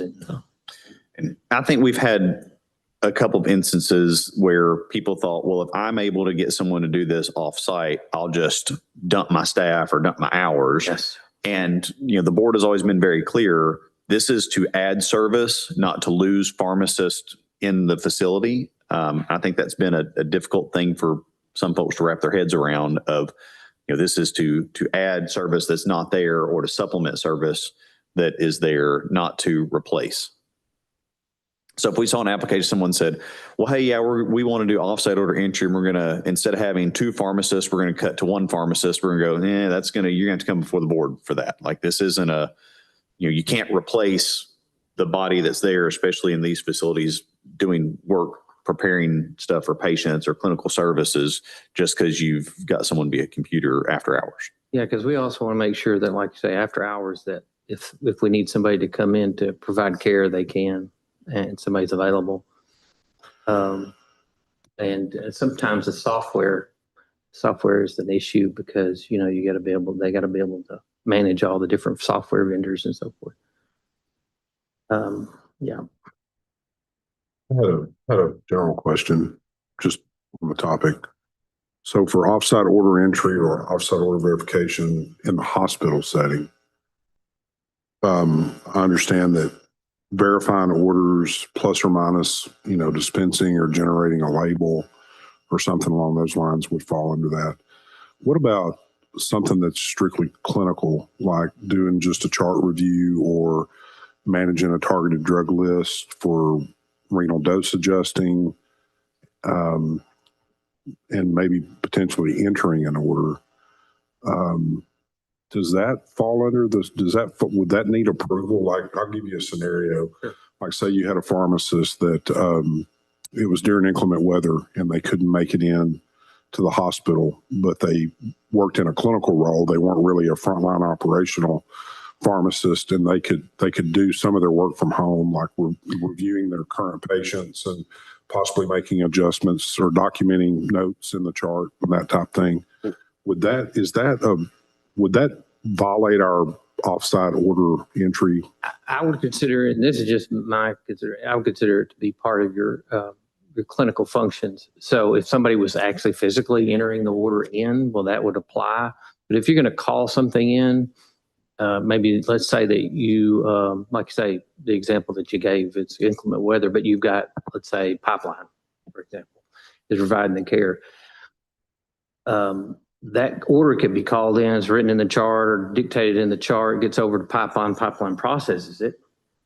I mean, that would be part of your regular duties. But now pipeline and those other entities, they do provide clinical services. So, And my scenario would be more not a third party vendor.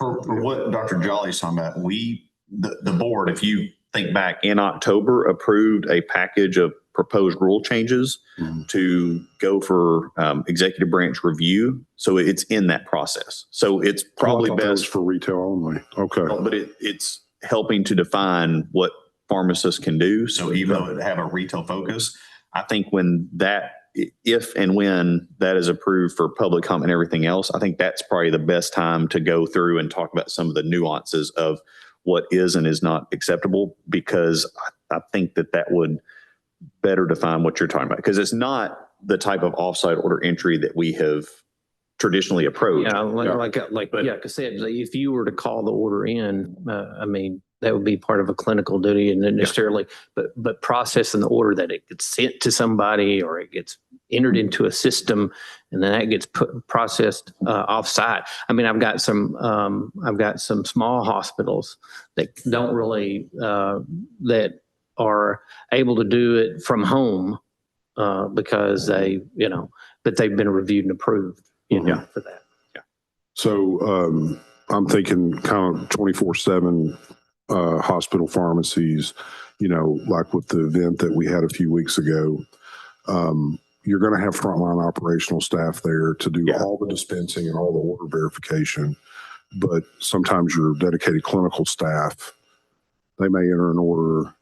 It may be more remote, but they're not going to be involved in any dispensing functions, and they're not going to be verifying orders. But you think the thing I that's, think that when we bring that up, because that's exactly the discussion around the retail side of the rule that required significant changes to the rule itself. But I think as part of that discussion, you can also look at the other offsite order that you're trying to make equivalent and have a discussion about approval processes for that. Because I think it would be approvable in the offsite order rules for hospital now, but it is something that most people haven't asked about. It's been an emergency issue or something like that, but it could enter into the same type of approach that we're trying to take with community retail. Yeah. Yeah. When they do, usually when they want and they're able to get offsite order verification through one of these entities, that they really don't want to be on call. Yeah, they want to have kind of defer their duties to that entity. So yeah. And so the ask here, I guess, just whether or not we want to continue to see somebody in front of the board that is not. We've already vetted all that. Already vetted. No, I mean, if you want us to keep doing it the way we are, that's fine. If you want something to change, then that's why we brought it back up. I think for now, given the changes that we're about to see, I'd still like to see them, any new ones come in. Yeah. If it's someone that we've never seen before, and we literally dealt with an issue where someone says, well, I know Dr. Fouché down at his pharmacy. I'm just going to have him do my order entry. And he goes, yeah, I'll help you out on that. And that's a whole different world of, I don't know, you don't have the policy and procedure for that yet. And they don't have the policy and procedure on how to do it with you. And so that would have been a board appearance. But you go with someone who's already been fully vetted, and it basically takes it back off the agenda. Okay. If you guys look in your tablets, tab number 6, and I'm bringing you this, and you all heard me say to at least one applicant. 6A or 6B, John? 6A. I don't know that I looked at what 6B is, but 6A. So we have more and more people that are saying, well, yeah, what about this AI tool? And it drives me a little nuts personally, because if I say AI and then had everybody describe what you think I'm talking about by using that general term, we would almost have more different definitions than we have people at the table. So it's along with a lot of other stuff. I generally call a quick call. If you tell me standard of care, I'm like, stop. Do you mean scope of practice? Do you mean enforcement on scope of practice? Do you mean collaborative practice? Like, stop and define exactly what you mean, because this is a very generalized term with different understandings. So one of the things that is coming, and there are several companies that are in this. I've referred some of this to the NABP Research Institute to try to engage on it. But there are some companies that are very forthright with us, and we've had some good conversations and tried to help connect them, both to NABP and talk about potential future board meetings. And then there are some that are just planning on launching this because they have approved software systems with the board. My inkling is that the AI that they are describing, it's basically saying we have an automated pharmacy technician.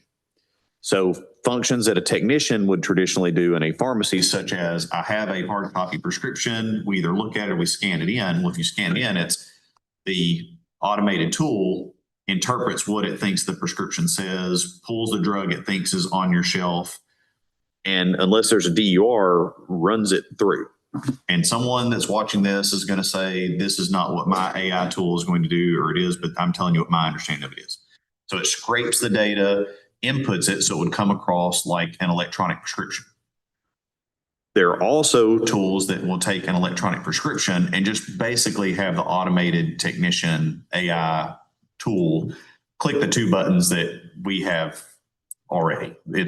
You have a person, you have an electronic script that comes in, you look at it and go, we don't actually have the 100 count bottle, we've got the 500 count bottle. It could switch it to the right size bottle for the approved generic and basically submit it. And if there's no DUR, it basically submits and goes. So not just fill the fields for an e-script, but actually fill the prescription. There are like 8 different levels, as I understand it. The kind of the de minimis one is an e-script comes in and it helps you select the right drug by itself. It could also be set to automatically try to push that through for billing, which is interesting because if the patient hasn't asked for it, then that's a conflict on some of our rules, but it could push it through an absent DUR, basically be all the way to the review screen of ready to print labels and prepared. The more advanced versions, which this kind of addresses, as I understand it, there are some pharmacy software systems that are even working on the ability, if you drop one in to scan it, whether it's handwritten, whether it's printed paper from a computer, that it can basically take that and pull the data like it came in as an electronic prescription. That's just the simplified way I'm saying it, but basically populate the script and do the same thing there.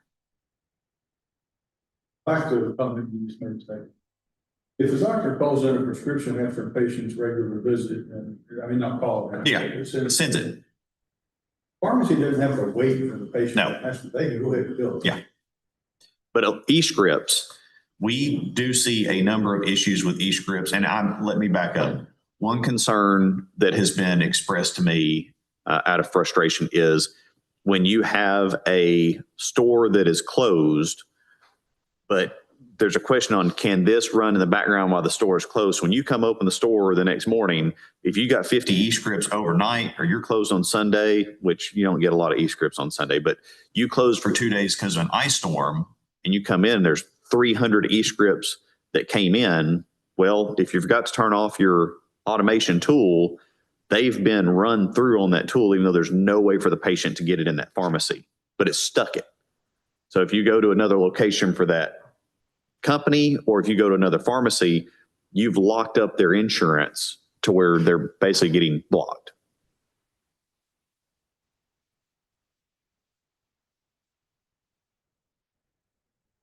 It's weird. Well, I think it depends. Don't you think we'd have to see the thing in person? There's one thing I worry about is this doesn't seem, just reading these 3 paragraphs. Yeah.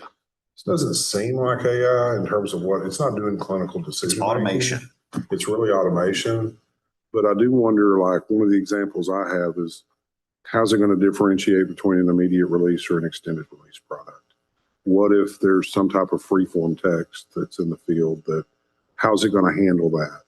I think there's a lot of questions we would have to ask, because the statement here, and I don't doubt this, but the statement says, well, this means it won't cause errors for the pharmacist. Well, how do we know that? Yeah. Well, if it can read the free-form text, that would be AI. Well, we just don't know what level of AI we're talking about here. Is it some of these take it out the tech and the pharmacist still sees it, right? Yeah, some of these functions are already There. in the software today, and they've been there for years. Right. You can auto process refills and it'll go do a lot of these functions already. Systems can read the e-scripts and go ahead and put that in to your SIG. So, I think it'd be naive to say that, oh, this is completely new. A lot of this is here, and I do think it is coming. There's going to be change. I think a totally separate software is different than something that we've already approved, something that's within a Pioneer, BestRx, QS1. I'm reading off this, not, picking them out. But, to come in and have a native software that you're going to go and bolt on, to me, that's something that's different. How are they taking that data? What are they doing with it? Where's it going? But I don't know that we need to haul everybody back in here that we've already approved as a pharmacy software vendor. Yeah, I think it's going to be tough because, you got to make sure that, to me, you have to make sure that you're not denying something that's really no different from doing an allergy screening or a DUR. It's really, the similar type function versus something that's really doing clinical decision making. I almost look at it as a decision tree, and Dr. Boone is exactly correct. And I have corrected people by saying, first of all, when you say we're looking at getting AI, and I'm like, you already have AI. You already have, behind the scenes, the decision algorithms that tell you if there's a DUR alert or not. Those have been around for years and years, and we've approved those. So the funny thing is, to me, is, when it crosses over into something that we have not approved before, and if it comes in as an e-script, it's given in electronic language that is, I hate to say universal, but it's universally accepted as this is the criteria it has to meet. So those are very easy translations, and you could, whether it's automation or AI or anything else. My level of concern of that is almost nothing. Like if it comes across and it already knows that, it's Prentavil is this lisinopril dose, and this is the one that, it's 10 milligram, and this is the NDC that's in the pharmacy, and populates that. I'm not worried about that. Like that is, you could have anybody just hit the button of yes, yes, yes on that, and you have a pharmacist check. Now we have errors in e-scripts, but that's where the pharmacist comes in with the counseling and everything else to try to catch those errors, because it's not a pharmacy error, it's a prescribing error. When you start talking about scanned in prescriptions and scraping that data to translate it, that it didn't come across electronic, that's where, my haggles get up, that it's a different level of automation. Well, but is it really? Because it just sounds to me like it's optical character recognition. Okay. But that's. But it's not speaking to it. Yeah. When we have handwritten stuff that we use full version Adobe to take it from a scanned PDF to text, like the error rate is incredible. I think we have that today, though, too. The difference is we won't have a technician coming in and sitting with the pharmacist when we do have an error. Yeah. And so at the end of the day, it still rests on the pharmacist. There are still errors that happen in data entry. And I'm not saying this is absolutely there yet or that it's capable of doing it. In my mind, though, the only difference I see is that we'll, instead of having a licensed technician potentially doing data entry, now you've got the system doing it, and who are you going to hold accountable for that? And it's still going to be the pharmacist. Well, the permit holder. Yeah. That use the system as well. Yeah. And I think an issue on identifying drugs, e-scripts comes in based off of specific NDC. It's matched. Generic matches. But if it's scanning a document, there's not going to be. So does leave yourself to a pretty broad range of missing. Always goes back to pharmacists. So well, some of this is out there now. I mean, there are companies that have fax is read and that's being used, I'm pretty sure, probably in the state. If there's a problem with it, I would argue that it's a piece of automation that was never approved by the board, and hold the permit holder responsible for using it as well as the pharmacist for not catching it. But that's just the approach from the staff side of if it's an enforcement issue we have. What I'm trying to do in this, and I've encouraged anyone who's talked to me from these companies, like, you need to engage not just on the state level, but at the national level, where people can actually help, I think, define and publish this at a higher level than what I'm in my office scratching my head going, boy, that's weird. And here's how I understand it. Because at the same time, what you see or what someone brings you to work is completely different than what they tell me it is the Board of Pharmacy. I mean, somebody's coming to me like, oh no, it's just an enhancement on such and such. But my fear is I want to have a conversation about it so we know the plan to deal with it when we see it. And it could be one of several things.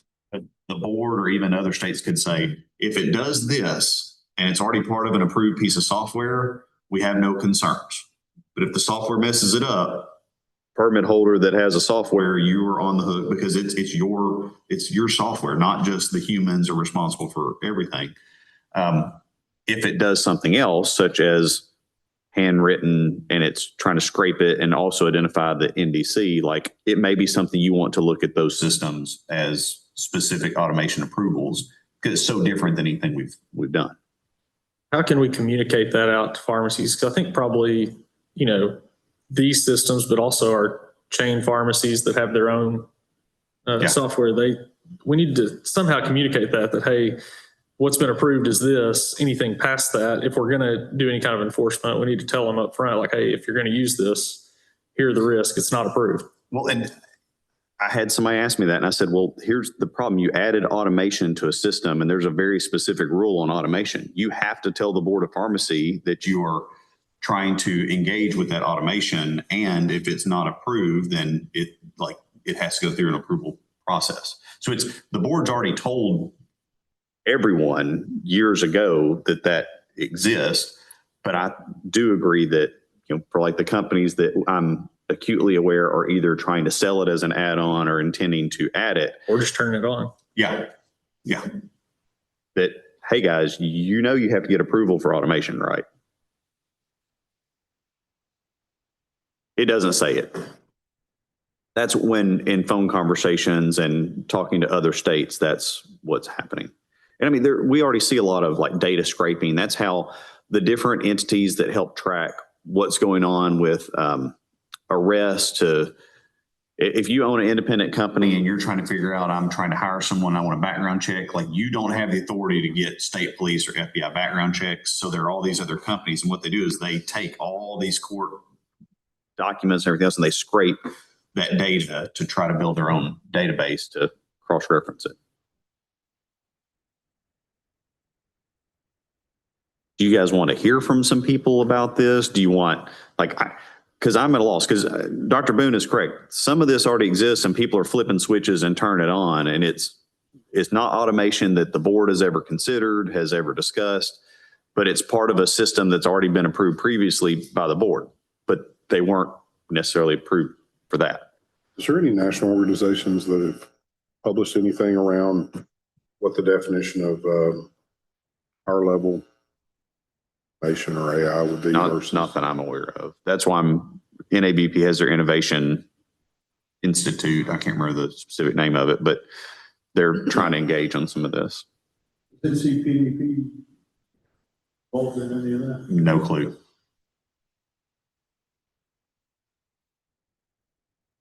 And I think part of the problem is some states, the question is, hey, is such a, you okay with the system? I'm like, yeah, until it messes up. And I'm trying to be a little bit more methodical of, we have systems that already mess up and disaffect patients. And, the board has in the past, I mean, it's been years ago, Dr. Newsom probably remember, we had one where like, this system has X amount of time to either, fix this or offload all their customers, but the system basically just quit. So everybody had to go find another system and it solved it for us. I think there's a real problem we're facing here in that developments in AI are taking place so quickly. It's almost impossible for a regulatory body to keep up with it.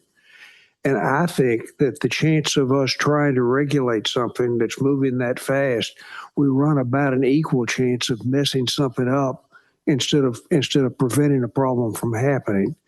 And I think you ultimately have to come back to the responsibility of the individual pharmacist with regard to what's being done with regard to a prescription.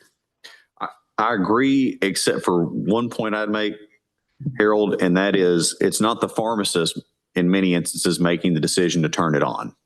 It's the actual, you can have the argument that the permit holder is an entity of itself. It's the permit holder that turns it on and the pharmacist at times did not even know it was on. Well, but Harold's saying though, that the pharmacist ultimately is responsible. Yeah, they're supposed to do the final. Yeah. Well, but to the extent that you hold a permit, the facility responsible, like you've got to also hold the software company responsible because they may be turning these things on in the background. It could go out in a weekly update and, that. Yeah, the permit holder doesn't know either sometimes. Yeah, and I think you need to almost clearly define what it is that you are and are not going to allow if you're going to enforce it against a permit holder. I've got to think that if a pharmacy were to enter into a contract with some company to provide the stuff that's AI assisted, I think they've got to insist on some type of indemnity provision that if they get hit, if the pharmacy or pharmacist gets hit with a problem, that they have a way to pass at least some of the financial responsibility on to the company that's done that. Also, unless the company said you can't do your regular function of being a pharmacist, you have to believe AI or believe this new thing. I don't think it's so much the company's fault as the pharmacist, because every pharmacist everywhere knows they are the final check. So while they may have some issue, the company may have some problem by getting something that wasn't that great, but it seems to me like they can get their due, and then the pharmacist definitely had to have let it through, because I know that in the past there have been things that, well, you don't need to do XYZ anymore because our system does it. Well, if the pharmacist goes with that and doesn't look at something, that is a Yeah, problem we for hold the them. pharmacist Right. responsible. So unless the company said, do not do a final check anymore because our system already did it, I think it's still up to the pharmacist to do their job. I'd like to step back. Really, these companies are all engaging in specific types of process. There are a number of the things that they're going to do that the board's not having any issue with, because it's going to be just specific preset parameters that minimize the risk of error. The biggest thing I've heard here in these discussions that concerns me is the scheme. To be able to from maybe something handwritten even into a digital image, right? And to try to harvest the information inside the drug is what the instructions are.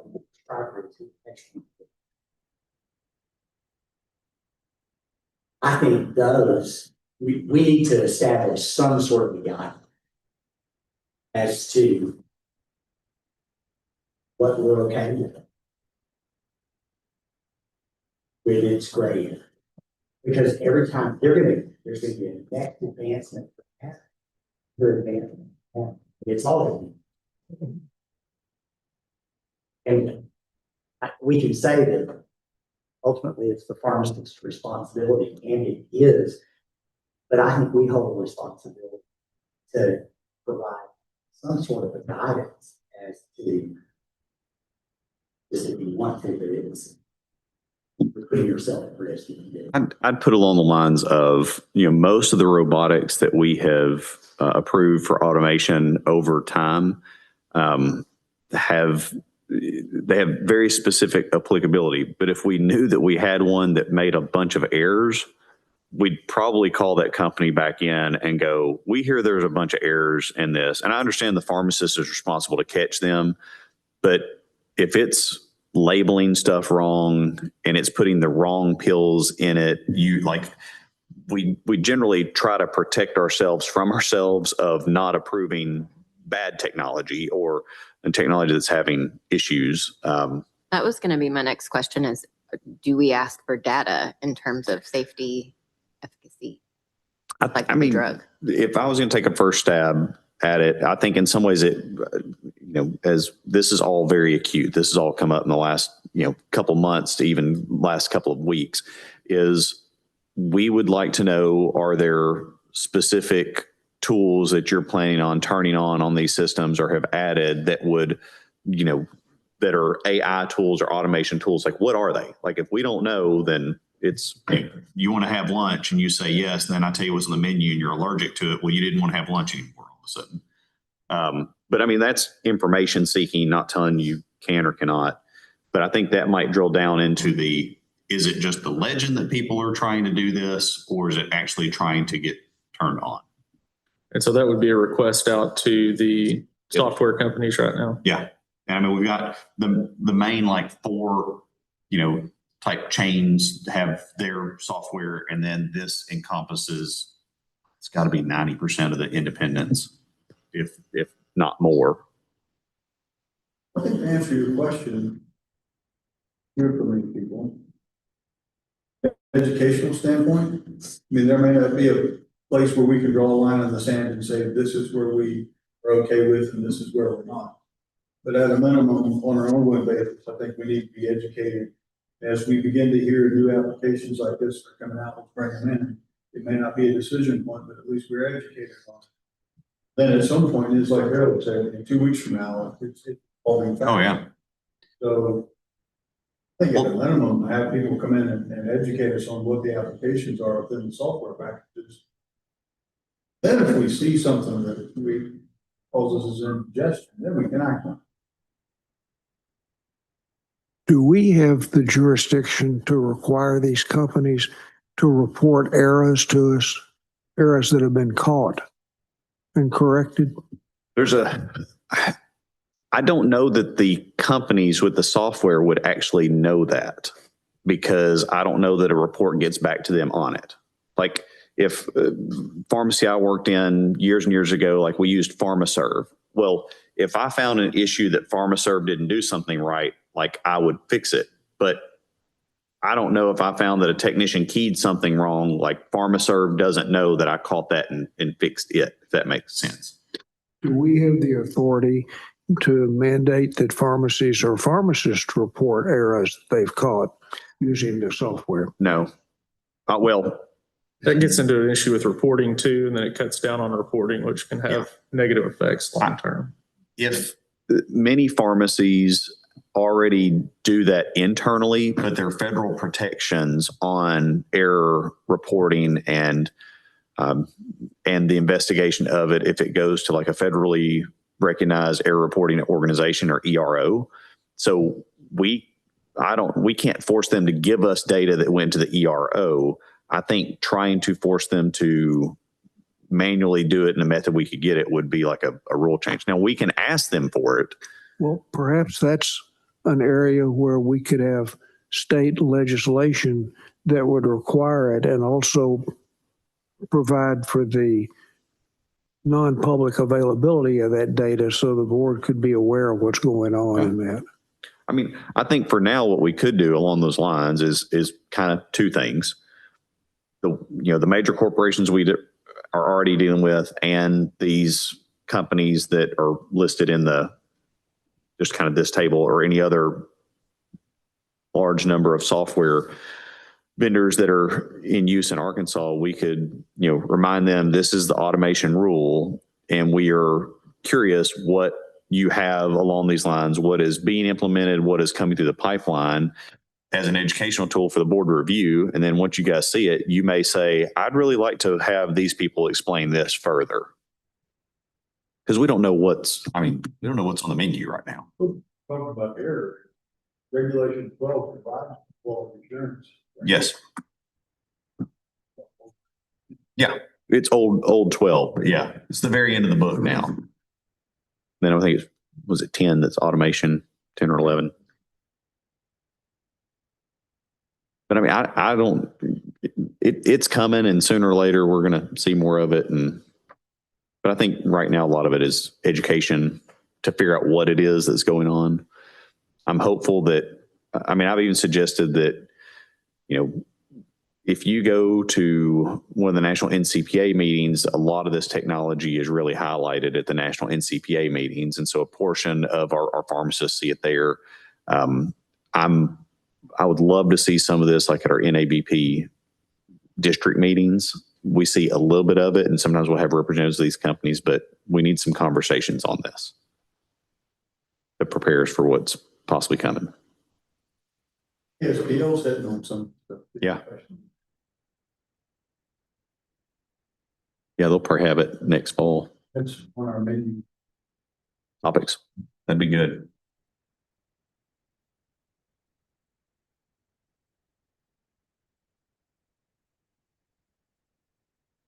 Any other thoughts? Are these the 215 discussion items that we were going to? No, we've got somebody coming in at 2:15. We're going to have a discussion about long-term care emergency kit supply issues. I've got a handout for that. Ashley's got a couple things. You can have 4 if you want. No, I don't have that many. I just want to look at dates because as you guys may not be aware, but there is a shortage of hearing officers and administrative law judges that can preside over our hearings. And that's true of all boards, at least with the Department of Health. I've sort of volunteered to chip in and cover some things when I can. Tomorrow we have David Dawson, who is the attorney with the nursing board, going to cover for us. But it's getting harder and harder to find people to come and do this. And with that in mind, I had reached out to Charles Moulton. Y'all are familiar with him. He's come a couple of times. And he works really well with us. And so I kind of gotten his available dates, and I was hoping that maybe we could look at our calendars and we could match those up so we could book him for June. And I've got October too, if y'all want to think that far ahead. Also, we need to talk about an informal date as well. But if you want to grab your phones or your calendars, I think the best for his schedule is any time the week of June 15th through the 19th, he is available. And I know we're talking about school getting out and all that kind of stuff, so be mindful of all of that. But he has some other dates in June. If those don't work, he also has one day on the 12th available. So yeah, generally it would be the week of the 9th, according to like our rule. Be like 9th and 10th. He does not have that. It would need to be the 12th for him. The 12th is one day he could do. The 15th through the 19th, he is free. The 22nd, he is free. 24th, he is free. And then the 29th and the 30th. But I don't know that y'all want to go that late. And the 29th is a Monday.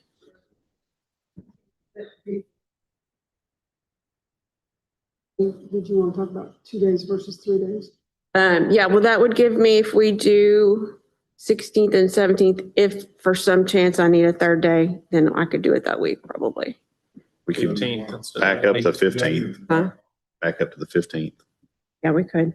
Do 15th, 16th, 17th. If I need, I'll just pencil him in for 3 days and cancel one if we don't need it. But right now I'm thinking we're just going to need 2 days, but yeah, Okay. that would be helpful to me if we can commit. Okay. So what days are we talking about again? 15th, 16th, 17th of June. And that would be for a formal.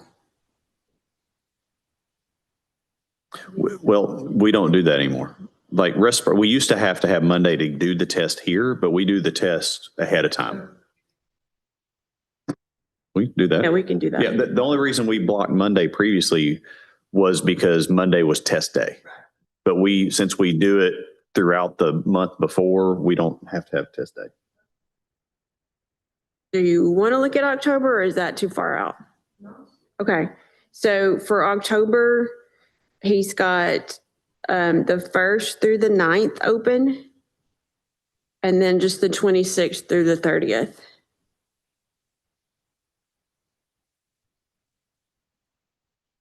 So that week or then the 26th through the 30th. I'm pulling up. Multigon's September. Forum. So he's got the 1st through the 9th and then the 26th through the 30th. Those 2 weeks are open.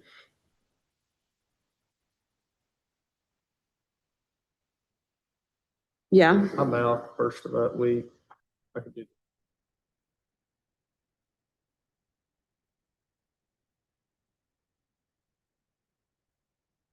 We can bring all the cases you got a conflict on. I mean, we could do that.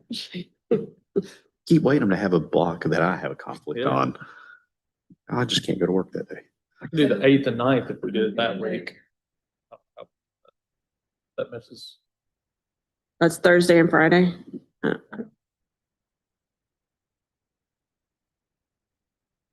It's funny, medical board's always Thursday, Friday. Because I think it's easier for them to clear a schedule on, especially Fridays with them.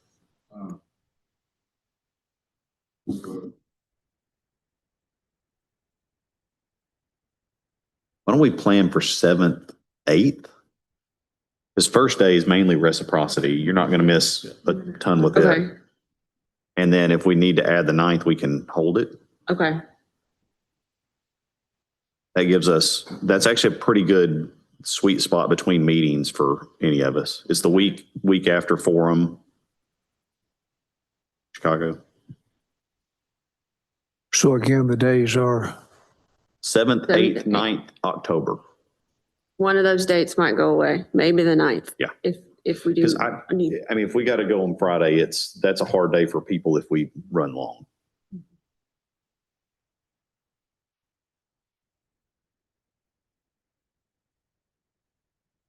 Yep.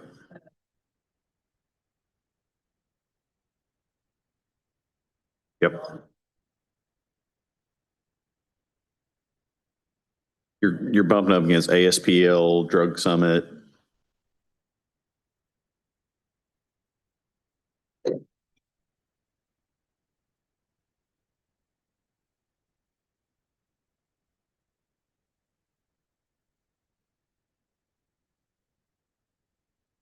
Hold on, just let me go back to it. Yeah, Multigon.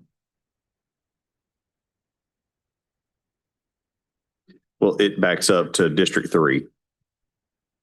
Yeah, I've got Multigon as 23rd through 26th of October.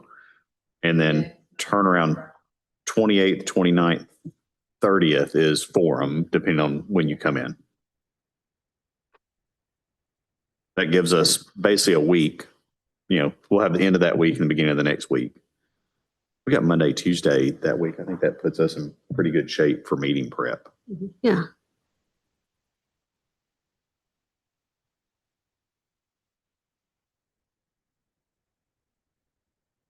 And I do want to do an informal, but we can email people for that date if you want to do that. But I want to say maybe March or early April at the latest. We're getting But we'll- applications stacked up again. We'll email those dates since I don't need a hearing officer. But thank you very much because this will be very helpful. So I don't have to worry about finding somebody.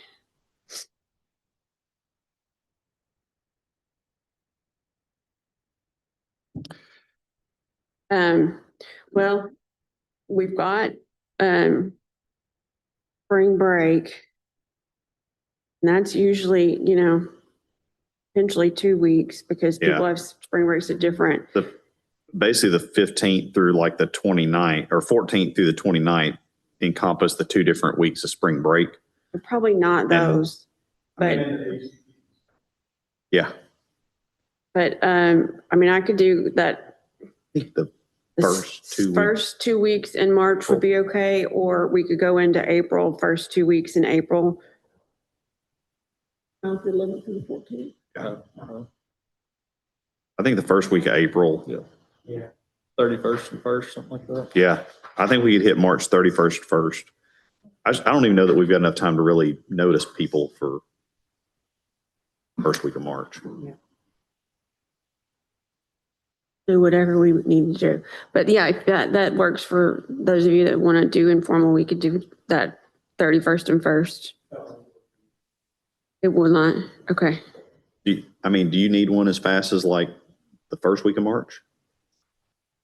I mean, I could always, I could always, Yeah, 1 day or 2 days if we did the first week of March. I mean, I could, I bet we do 1 day. we could do 1 day, yeah.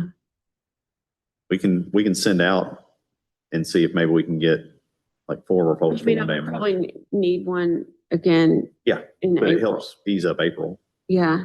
So if you do 1 day in March and 1 day in April, Try that. you want to try that? Like the- I mean, it could be whatever you want, but I'm thinking, got a meeting one that of the 10th. first 2 weeks for sure, because then you're going to jump into spring break. So if you have any availability that 2nd through the 6th in March or the 9th through the 13th. And then we could do 1 day and then we could do another day in April, if that makes it easier for everybody. What day of the week is best? I think like Wednesday.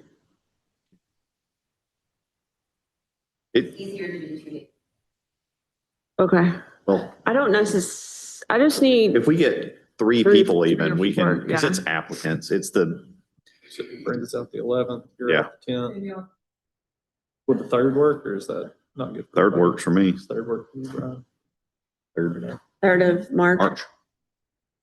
And then we'll send out a thing for like the first few days of April. Yeah, and April, maybe some other things besides. Yeah, I think we'll have applications. some, if we have stuff that's more than just applicants, we would call more people. Do it in April.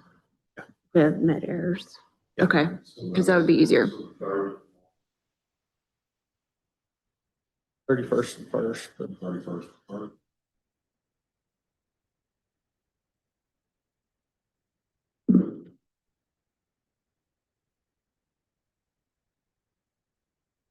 Two.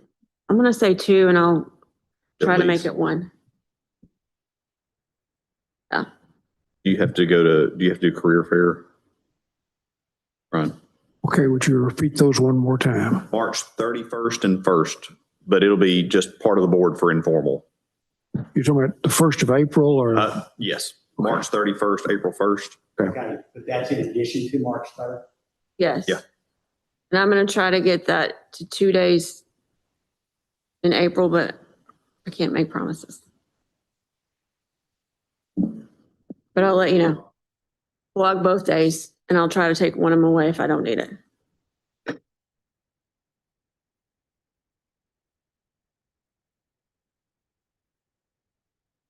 We could probably. It's just, how many do we have we've probably got 15 waiting on us. Well, I mean, I can We I can do it. Yeah, we can look and tell you how many we've got in the queue, because the problem is like the queue today may look like we've got a day's worth of applicants, but in a month, we may have 3 days of applicants. It's hard to predict on that. If we do 2 days, I'll need errors for some of those. Yeah, which we've got. Yeah, So the March 31st, April 1st would work well for that. yeah. We'll look at it and see which we can cancel it. Yeah. Yeah. Okay, Yeah. okay. Well, I mean, The 1st is easier than the 3rd.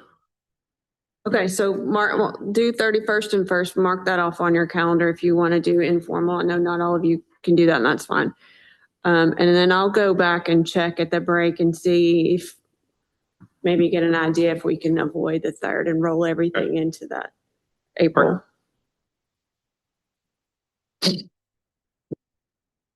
Yeah. And lunch should be here in 5 minutes. Hang on for me, forgetting, guys. Okay. Yeah. Who are you? Where are you from? What do you want to do when you grow up?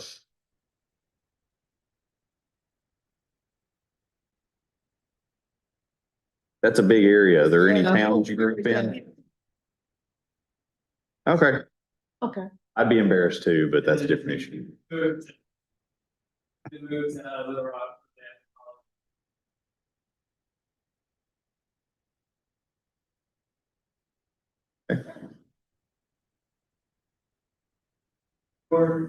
Brooklyn,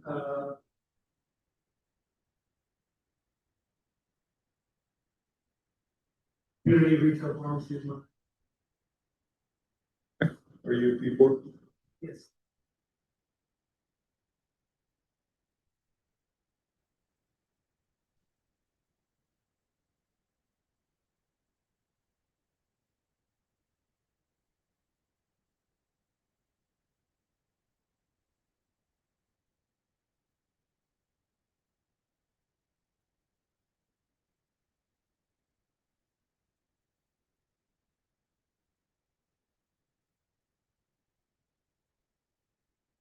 Cool. All right. Happy to have you all here. That's all we got. Back at 1 o'clock. Oh, All right. Thanks, guys. this is a quick morning. Well, we're not scheduling that way. I've signed everyone up. He took